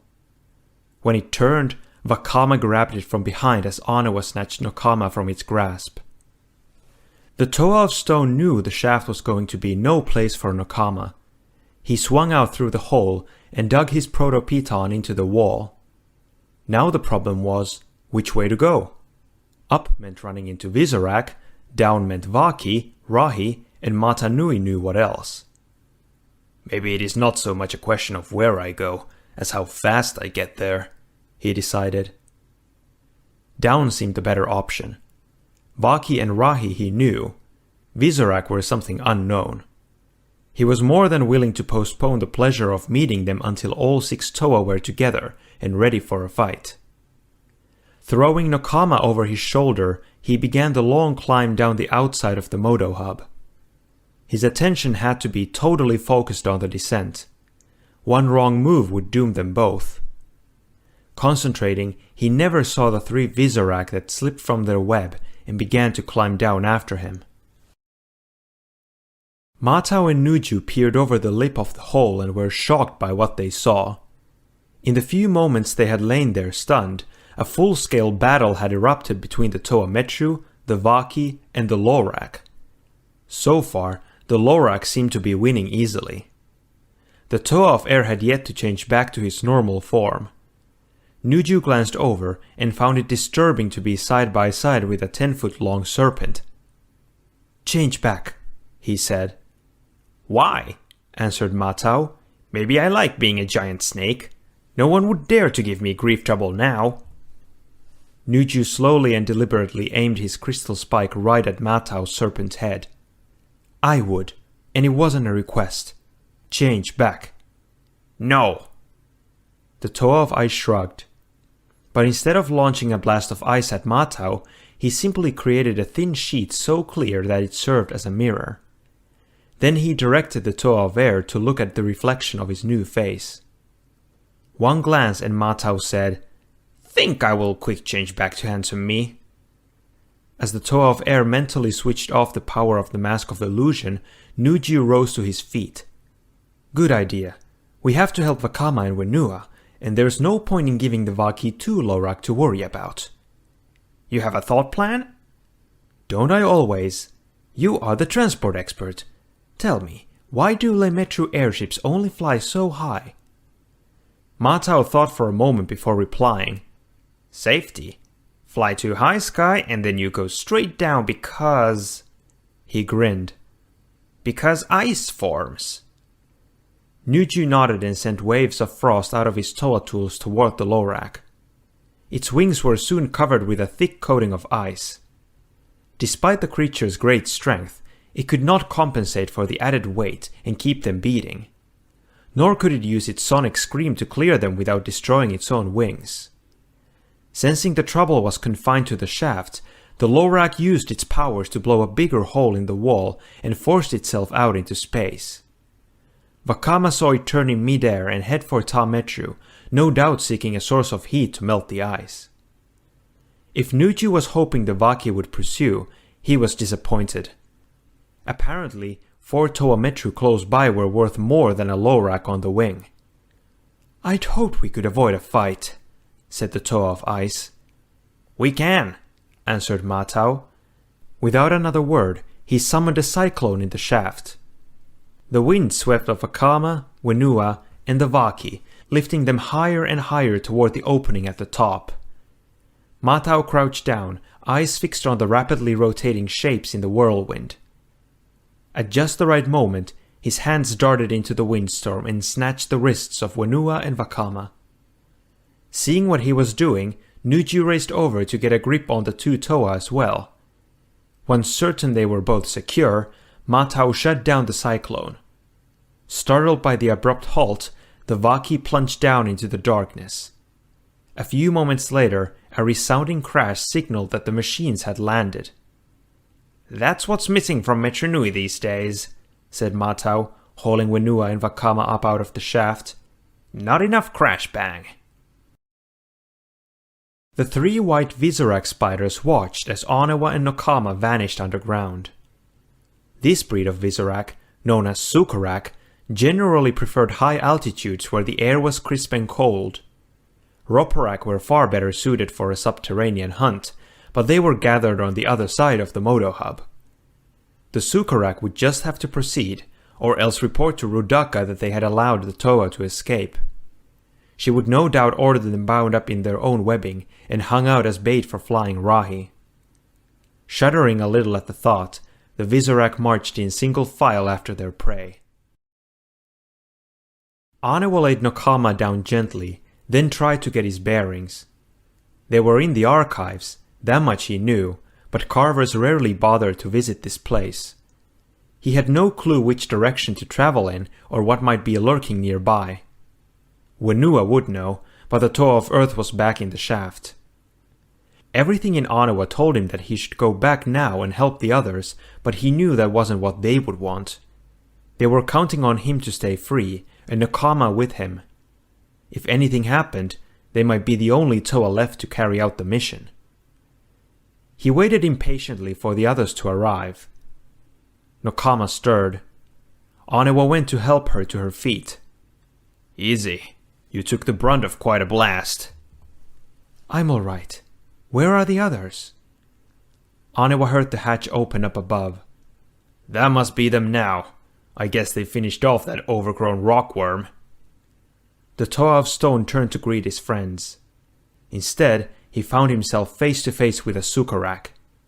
A spinning wheel of energy erupted from the creature's back and struck Anawa. Instantly, a field of electrical force surrounded the Toa. It did no damage, but moved with him wherever he went. Worse, the more he tried to break away from it, the faster it began to shrink around him. Anawa could see the creature's true plan taking shape through the jagged bolts of lightning. Rather than challenge two Toa, they locked one up inside a prison of electricity so they could focus on the other. As he watched, they spat streams of webbing at Nokama, which she barely blocked with her hydroblades. Inevitably, despite her skill, some got through. The webbing wrapped around her ankles, toppling her to the ground. The Sukarak moved in. Then they suddenly stopped dead. An instant later, Anawa heard voices. It was the other Toa. He glanced up toward the hatchway for only an instant. When he brought his eyes back to Nokama, all three of the spiders were gone as if they had never been there. The electrical field faded as Vakama and the others entered. Nokama was already struggling to rip the webbing off herself. In answer to the Toa's questions, Anawa said he was pretty certain they had just met Visorak in person. "They ran off when they heard you coming," said the Toa of Stone. "Nasty, but not very brave, I guess." "No," said Wenua. "Don't think that. First thing you learn as an archivist is you can't judge Rahi behavior by what we do. That's a good way to wind up a deceased archivist." Nuju could see Anawa was readying a wisecrack. He spoke quickly and cut the Toa of Stone off. "Then what do you think happened, Wenua?" "I think they heard us coming and withdrew rather than risk a fight they might lose," said Wenua. "Why take the chance? We're not going anywhere. They have all the time they need." "You talk like they are making plans," Anawa replied. "They're just Rahi." "Rahi who have taken over the city," the Toa of Earth said quietly. "Rahi who are powerful enough to frighten beasts 5 times their size. 3 of them almost defeated 2 Toa Metru, Anawa, and there are hundreds of them out there. Maybe thousands." "All the more reason to keep moving," said Vakama. We'll work our way through the archives until we are close to the Coliseum. Then we can get our job done. What if these Visorak are in the Coliseum too? Asked Matau. I doubt it, Vakama answered. My guess is that the Vaki are still guarding the place. We will deal with them and get the Matoran out before the Visorak know what we are doing. The team headed into the archives, with only Matau lagging a bit behind. I hope you are right, Toa brother, he thought. But somehow I know you're wrong. Chapter 8. Nokama heard the noise first. It was faint, but unmistakable. Something nearby was in pain. We need to go right up ahead, she said. The path to the Coliseum is straight, then left, corrected Wenua. We aren't far. I heard something. I think there has been trouble. That would be a sudden shock, grumbled Matau. No trouble on this groundwalk so far, right? Nokama turned to the others. Go on ahead if you wish. I will catch up. I have to check on this. It is too dangerous to be alone down here just now, Nuju replied. So we will all go. Vakama started to protest. Nuju silenced him with a glare.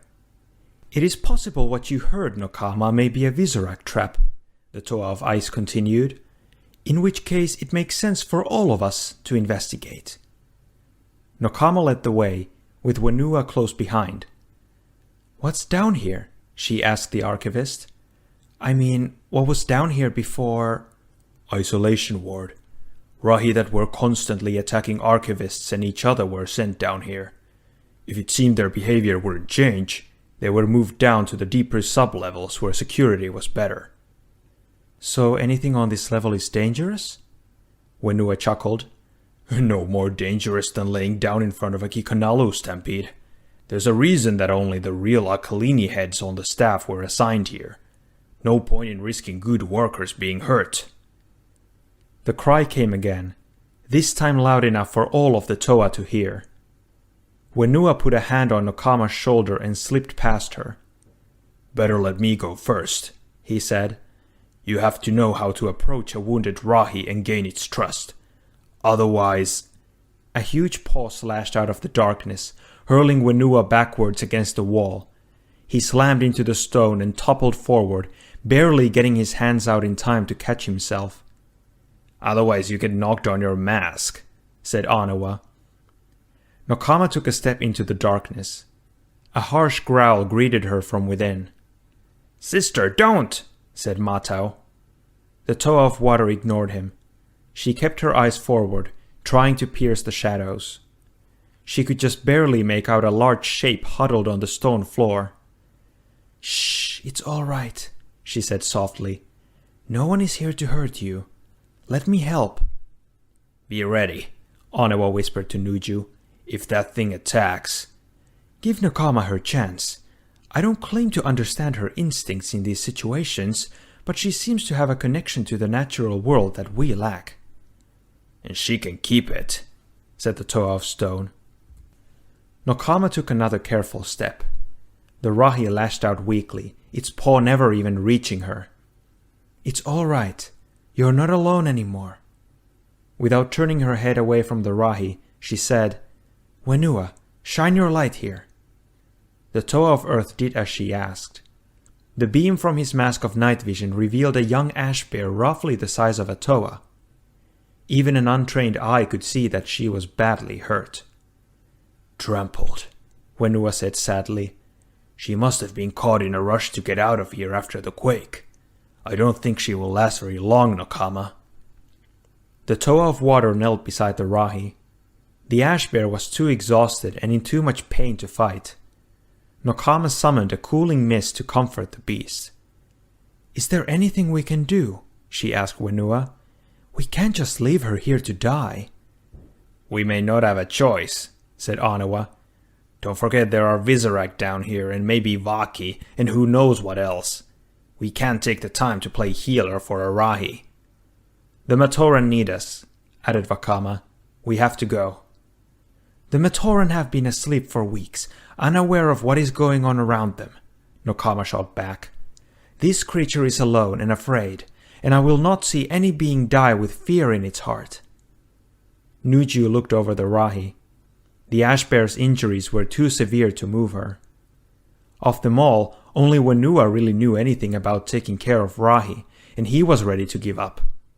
That was all the evidence Nuju needed that the animal had no future. "Let's go, sister," said Anawa. "It's just a Rahi."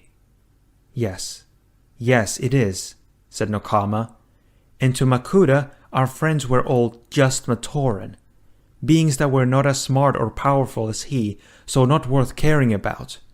We are supposed to be better than that. Go on if you want to. I am staying with her." "Toa power," said Matau. All eyes turned to him. He looked startled at first, as if not realizing he had spoken aloud. "Toa power? Maybe that can help somehow. Look what the energies did for us. Maybe if we work together." "It's never been done," answered Wenua. "Ever been tried?" asked Matau. "Well, no." "Then that's why it's never been done," said the Toa Fair. "If we stop loud shouting and at least try it, and it doesn't work, I'm sure Nokama will be willing to groundwalk with us again, right?" Nokama shrugged. "All right. If you will get the rest of you to help, I promise. If it fails, we make her as comfortable as we can and then we go." The other Toa nodded in response. "Good, fine. We are agreed," said Matau. "So, what do we do?" Nokama knelt by the head of the ash bear, her hands cupped above its face. Matau knelt by the Rahi's feet.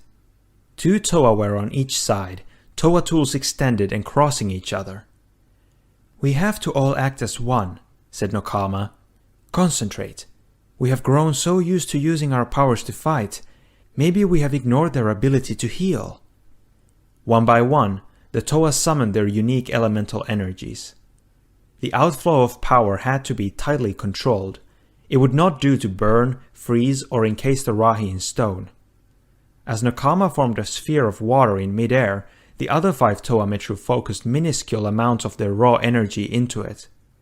When it was fully charged, Nokama released the sphere and let the liquid wash over the ash bear. The Toa watched, questions racing through their minds. Would this treatment cure the Rahi, or kill her?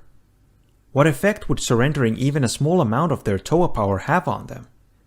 None of them knew whether Toa energy reconstituted itself over time, or whether any amount expended was gone for good. The ash bear twitched and tried to raise her head.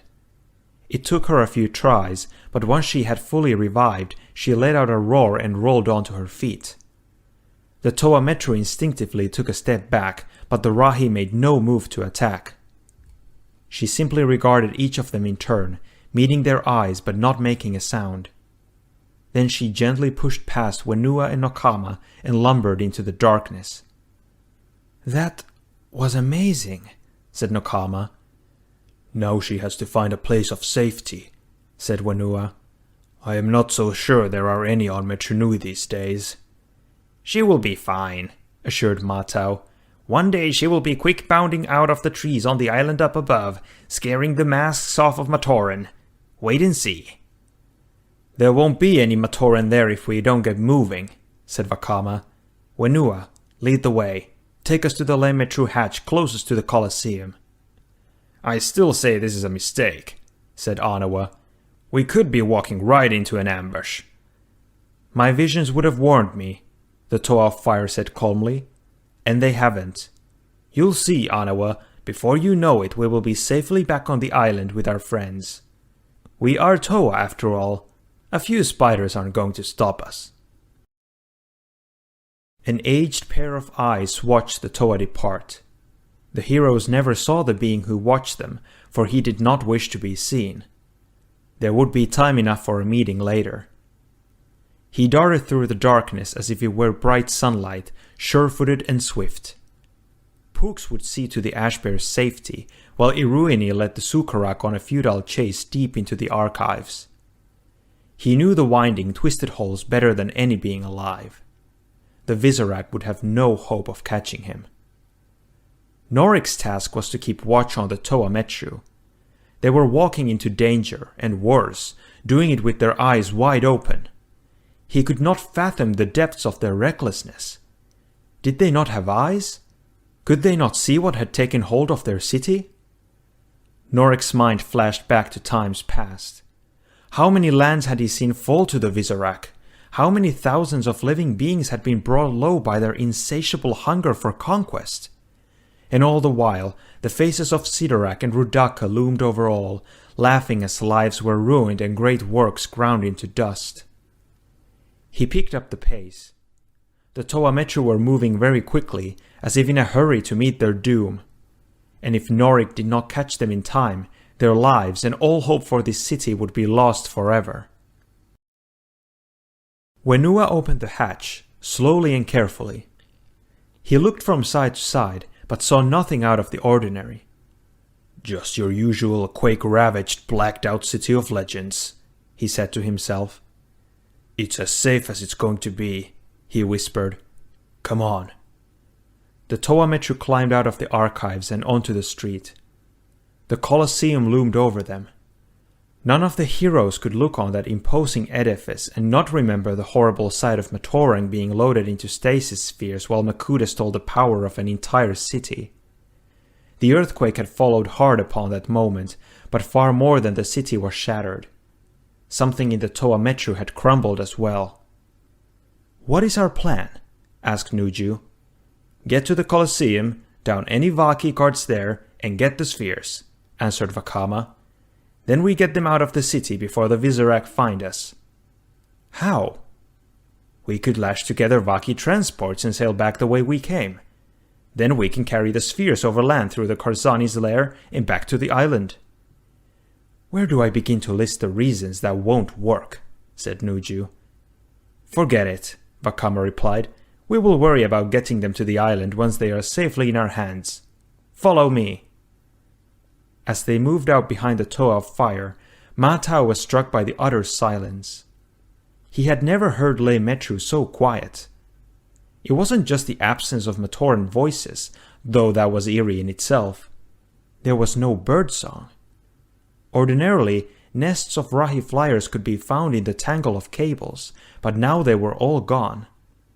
He wanted to think they had simply fled after the earthquake to a more hospitable home, but the Toa of Air knew better. The Visorak had been here, and nothing had been left behind. Up ahead, Vakama was marching confidently as if he owned the Metru. He had not bothered to send a scout ahead, or even have Matau keep watch from the air. Anawa and Nuju were so tired of protesting that they were now just going along with whatever the Toa of Fire said. Next to him, Nokama was lost in her own thoughts.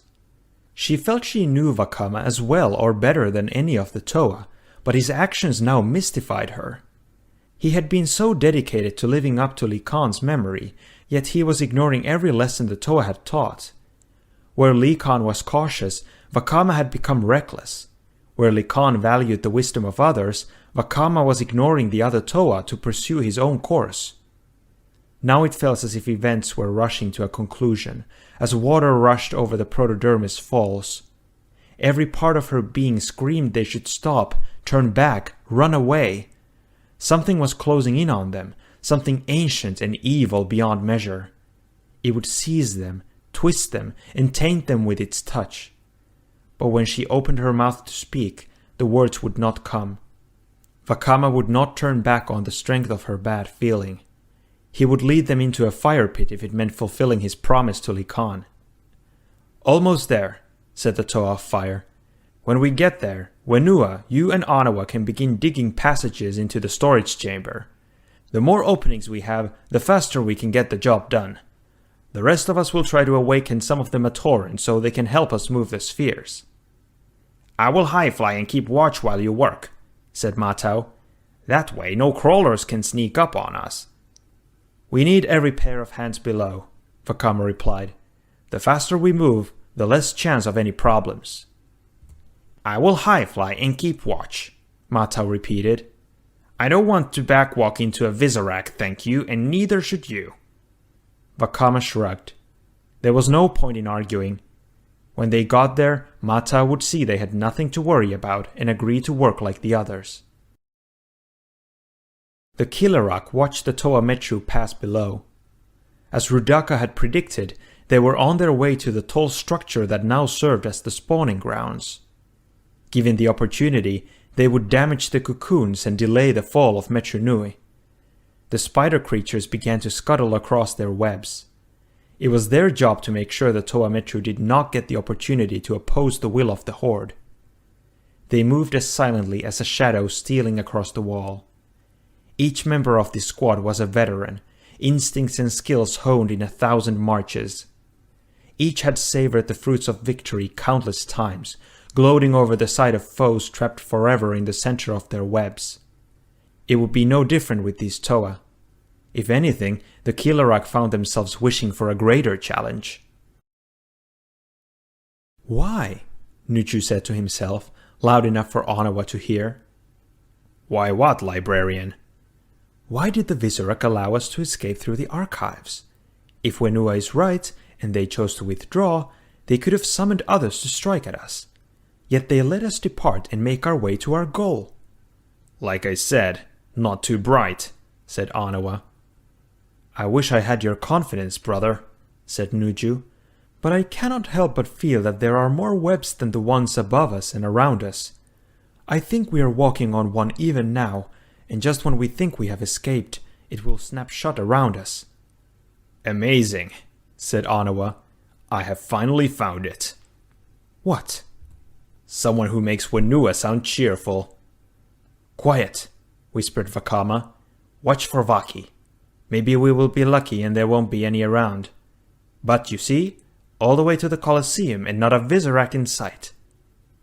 A swirling, rotating wheel of energy flew from the shadows to strike the Toa of Fire squarely in the back. Instantly, Vakama stopped dead in his tracks, paralyzed by the spinner's force. Before the other Toa could react, they too were struck and all movement frozen. Forward movement, anyway. Off balance when he was struck, Wenua toppled over and struck his friends, causing them all to fall hard to the ground. "Is everyone okay?" asked Vakama. "Paralyzed," replied Nuju, "but otherwise unharmed." "We're right behind you, Vakama," said Matau, making no effort to hide his sarcasm. "Literally." "Bickering won't get us out of this, Matau," admonished Nakama. "No, but think talking before charging straight into a trap might have." "If you have something to say, say it," snapped Vakama. "Forget it," grumbled Matau. Any further argument was cut off by the sound of multiple figures approaching. The Toa could do nothing but wait and watch for the intruders. Soon the Toa were surrounded. The Visorak bristled with power. Vicious, spider-like monstrosities, their mandibles snatched and slimy webbing oozed from their mouths. Mounted on their backs were what looked like launchers. As the Toa watched, an energy spinner formed inside the launcher of one of the green Visorak and then was fired high into the air. A swarm of bat creatures scattered at its approach. But the spinner was not meant as an attack. It was rather a signal that the battle had been won. "Vakama, what do we do?" whispered Nokama. I don't know," answered the Toa of Fire, in a voice so low she could barely hear it. Then the Visorak began to spin their webs. Rudaka smiled as she watched a small group of Visorak crafting another web. This one connected the Coliseum to another of the knowledge towers of Toa Metru. It seemed appropriate that these creatures comprised her army, for in many ways she too created snares for the unwary. There was far more to web spinning than simply the right location and a few strands of silk. It had to be reinforced and supported, so that if wind or a storm tore a section loose, the entire structure would not collapse. In much the same way, Rudaka's plans were constructed so that no one setback could destroy them. Even events that might seem disastrous at first could be turned to her advantage. So it had been when word came that the Toa had been captured. The Visorak Kilarak horde that had brought down the Toa Metru owed its loyalty to Sidorak, their king, rather than to her. At heart a conqueror, Visorak saw in the six Toa only enemies to be destroyed. He had ordered the heroes webbed into cocoons and hoisted high in the air outside the Coliseum, planning to simply have them dashed to their deaths on the ground far below. It was then that Rudaka took a hand. "Is it to be so simple, Visorak?" she had asked. "A leader is judged by the quality of his enemies. The Toa are powerful adversaries indeed, and their death should be memorable." Visorak smiled. Where he ruled through might and intimidation, Rudaka embodied the more subtle qualities that fueled conquest. She understood fear, dread, and the power of symbols to evoke both. Her advice was always welcomed by him, not the least because he hoped she would one day be far more than just an aid in his campaigns. Most of all, Visorak trusted Rudaka. That was his first mistake. "I suppose I could make their deaths more worthy of legend," he agreed. With her subtle prodding, Visorak agreed to leave the Toa in the cocoons long enough for them to experience the unique properties of Visorak venom. They would perish just the same, but she would have gained valuable knowledge of the effects of the poison on Toa. She stepped to the window and looked up to see the Toa in their cocoons, hanging from a Visorak web. Her eyes devoured the sight of them struggling helplessly to free themselves. There was nothing quite so pleasant, she decided, as weak, pitiful creatures striving to avoid their inevitable doom. Chapter 9. Recording by Trajan Ehm. The six Toa Metru hung in cocoons high above the city streets. All around them, on the rooftops of Metru Nui, hordes of Visorak spiders were assembled to watch their demise. The cocoons were connected to the webs above by only a few thin strands. In time, the weight of the Toa would tear them loose, and then it would be a long fall. If they were lucky, their sheer velocity on the way down would be enough to end their lives long before they struck the ground. "Well, Fire Spitter, we can't say you didn't show us the city," Matau muttered.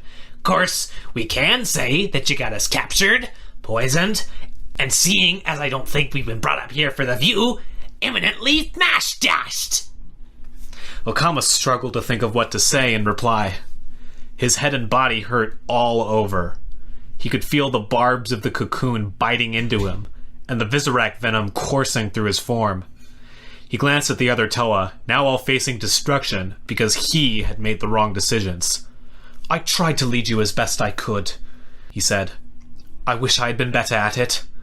But if I've learned one thing from all we have been through, it is that I am what I am. And no matter how much I might want to, I can't just change." A spasm gripped Vakama, sending violent shudders down his body. Suddenly, an arm tore its way free of his cocoon. He looked at it, confused. Surely that twisted, bizarre limb did not belong to him. The effect was spreading to the other Toa. Their bodies warped and mutated, masks changing shape, muscles expanding, their very minds feeling like they were being torn apart and reassembled. It was a pain beyond pain, made worse by the certain knowledge that there was no way to stop whatever was happening to them. "I'm not liking this!" shouted Matau. Nuju managed to shift his focus from the rapid changes happening to his body.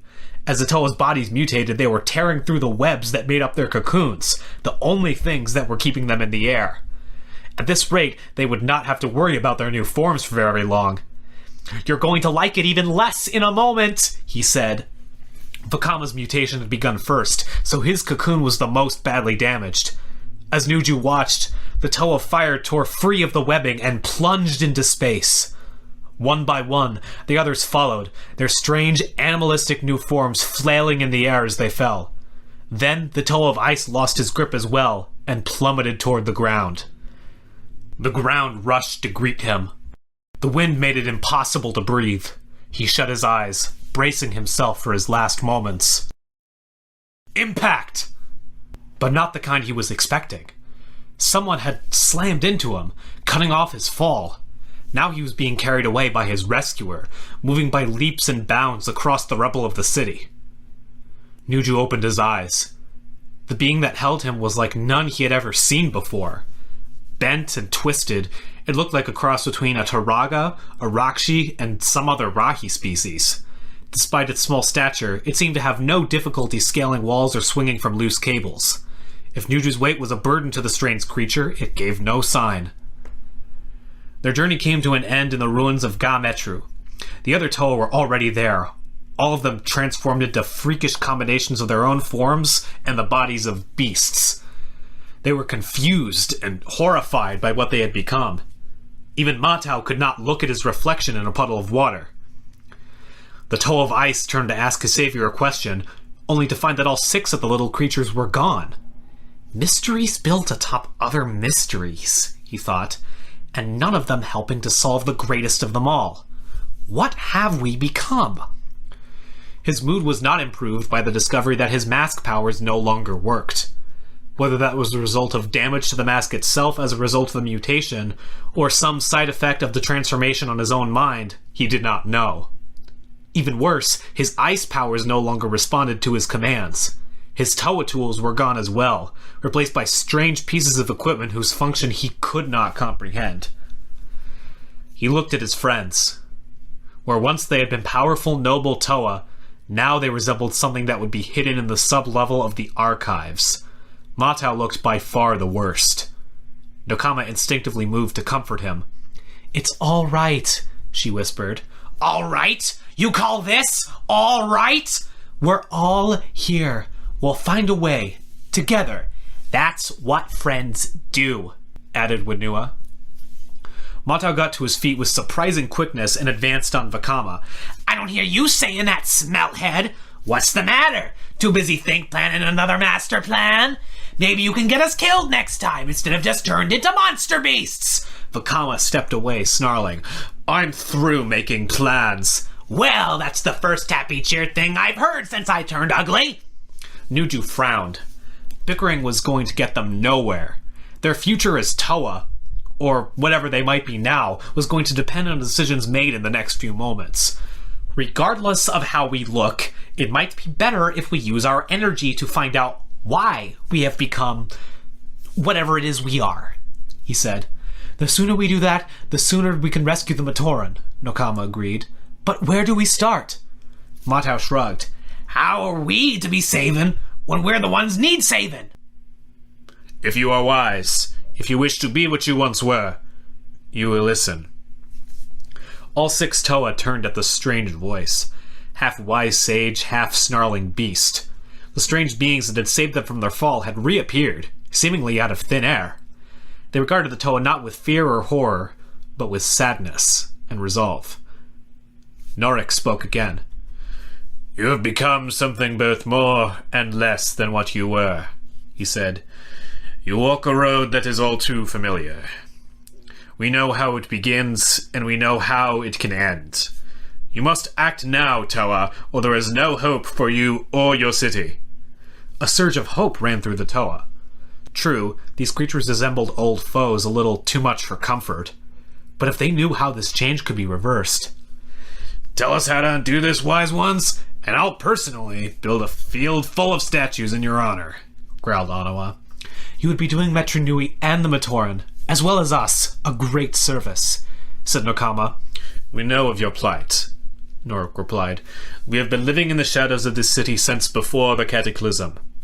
We are aware of what happened to the Matoran, as well as what terrible plans the Visorak have for them. But we can do little to stop them. It is you who must act." "How?" demanded Nuju. For some reason, the riddles these beings were speaking sparked anger in him. It felt strange, for he was never one to let his emotions get the best of him. Yet at the same time, rage seemed like the most natural reaction to the situation. It was something he would have to think long and hard about. "Kitongu," said Norik. Nuju glanced at his fellow Toa. It was obvious that none of them understood the term. "Kitongu is a powerful creature gifted in knowledge of venoms and their counteragents," Norik said, "and he is our only hope of standing against the Visorak horde. If you are to be the Toa you once were, it is Kitongu you must seek." "But what are we now?" asked Nokama. She too was having a hard time keeping her temper in check. "The Visorak cocoons injected you with Hordika venom. It now courses within you. If it is not neutralized, it will take root, and Hordika you will be. Forever. Half Toa, half beast. Prisoners of your own instincts, your own rage. Until the day your Rahi nature takes hold completely, and you know better than gibbering things, bringing destruction wherever you roam.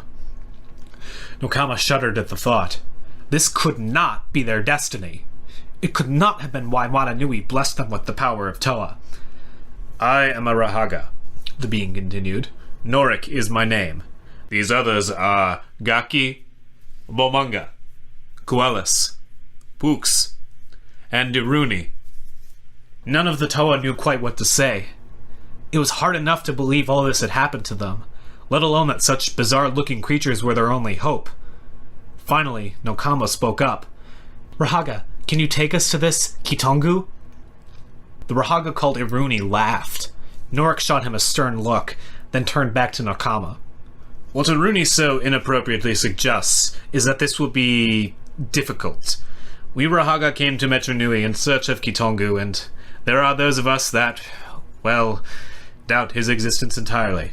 Oh, wonderful, said Anawa. Our only hope is a myth. And you? Nuju asked Norik. What do you believe? I believe in legends, said Norik. Then so must we, agreed Nokama.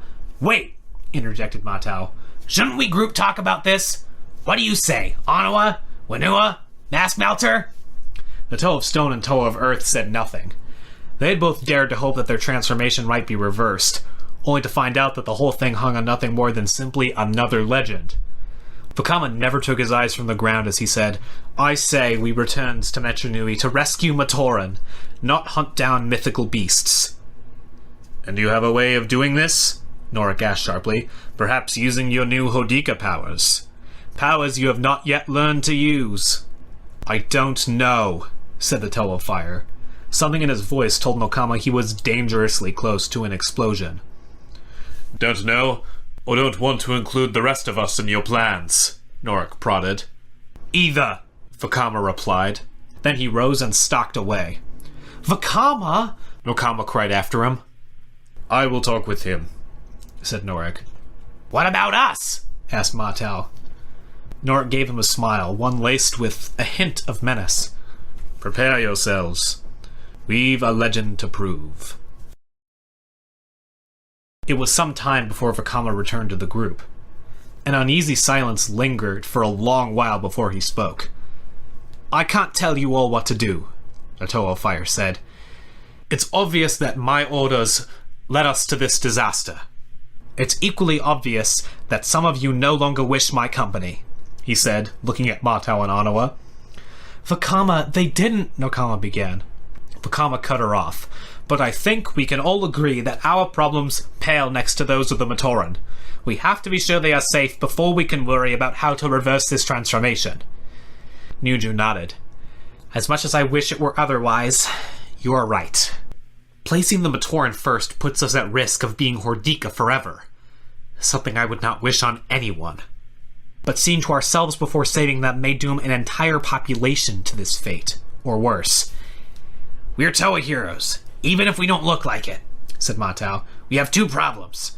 Rescuing the Matoran from the Coliseum, and then getting them out of this city. If you will think plain on the first, I may have an idea of how to do the second. Now let's get started, Anawa said, bounding on top of a pile of rubble. We're not getting any younger, and Matau is not getting any better looking. Norik watched the Toa talk and plan as they journeyed back to Metru. It was good that they had a mission and goal in mind to keep them from thinking about their fate. He knew better than most what Toa are capable of, but in his heart, he doubted that these heroes could avoid their doom. He signaled to the other Rahaga to spread out and keep to the shadows. If there were Visorak near, the Rahaga would spot them. The Rahaga had survived this long by avoiding the hordes, running, hiding, but no more. Metru Nui will be our final showdown with these creatures from the pit, he told himself. And before it is done, either Visorak or Rahaga will be no more. Rudaka sat on the throne that had once belonged to Makuta. Sidorak had departed to gather his legions in preparation for hunting the Toa Hordika. He would rely, as he always did, on the overwhelming force of numbers to achieve his ends. Visorak would sweep through the city like a plague, never resting until their prey had been run into the earth. But will that be enough? She wondered. These are Toa.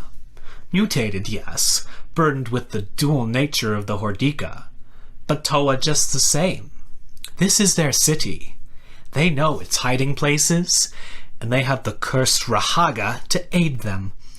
With luck and skill, they might evade the hordes. That would never do. She needed the Toa to achieve her ultimate plan, and by Makuta's dark power, she would have them. The Queen of the Visorak rose and walked to the massive sundial that dominated the chamber. Once this device had measured the amount of time remaining before Metru Nui was racked by cataclysm. Now it counted down the hours the Toa Hordika had left to live. Rudaka smiled. Let Sidorak lead his legions on a chase through the streets and alleyways. She would make plans of her own, plans so subtle and so devious that even the Master of Shadows would applaud, were he free. Soon, she thought, very soon now, by my hand will the light be banished from the city, and darkness left to rule for evermore. And deep in the bowels of the Coliseum, the sleeping Matoran trembled in the grip of nightmares that would not end. Epilogue. Recording by Mr. Legolover55. Turaga Vakama took a deep breath and let it out slowly. He had thought that somehow sharing this tale after so many years would relieve some of his burden, but it had not. If anything, it made the wounds of so many years ago feel freshly made. Perhaps Nuju was right, he thought. Perhaps no good can come of this. Tahu Nuva was silent for a very long time. Vakama expected horror or revulsion, but the Toa's mask did not betray his feelings. Finally, the red-hued hero leaned forward and clasped the Turaga's hand. "You survived much to come to these shores," said Tahu, "more than any of us ever knew. And there is more to your tale, is there not?" "Yes, Tahu. Will I have to beg to hear it?" "No. Despite what my brothers may wish, the time of secrets and lies is over with. You made a choice to hear the tale of the Toa Hordika, and so you shall. As you have seen, sometimes we can be as foolish as any sand snipe, and as blind as an ice bat." "Meaning what, Turaga?" Vakama rose, using his staff to support himself. "Meaning you are Toa, not children who need to be protected from the truth. We knew all that went on in those years, and Makuta knew, but you did not. That ignorance might have cost you your lives. Hiding all this from you was as great an error as any we committed as Toa Metru." Tahu raised his sword and shot a bolt of flame high into the sky. "The other Toa must hear this tale, Vakama. It is one of triumph, after all." The Turaga shook his head, confused. Triumph? Had Tahu not been listening at all? "I do not understand you, Toa Tahu." "Well, you overcame, didn't you? You saved the Matoran. You became Turaga. You were victorious." Turaga Vakama laughed. It was a sad and hollow sound. "Victorious, were we? Perhaps in your eyes that might be so. But we paid a price for that victory, Tahu, and so did every Matoran. Makuta's bones, what a price we paid." No more words would be spoken until the other Toa Nuva arrived. When they were all assembled, Vakama resumed his tale. End of the book, Web of the Visorak.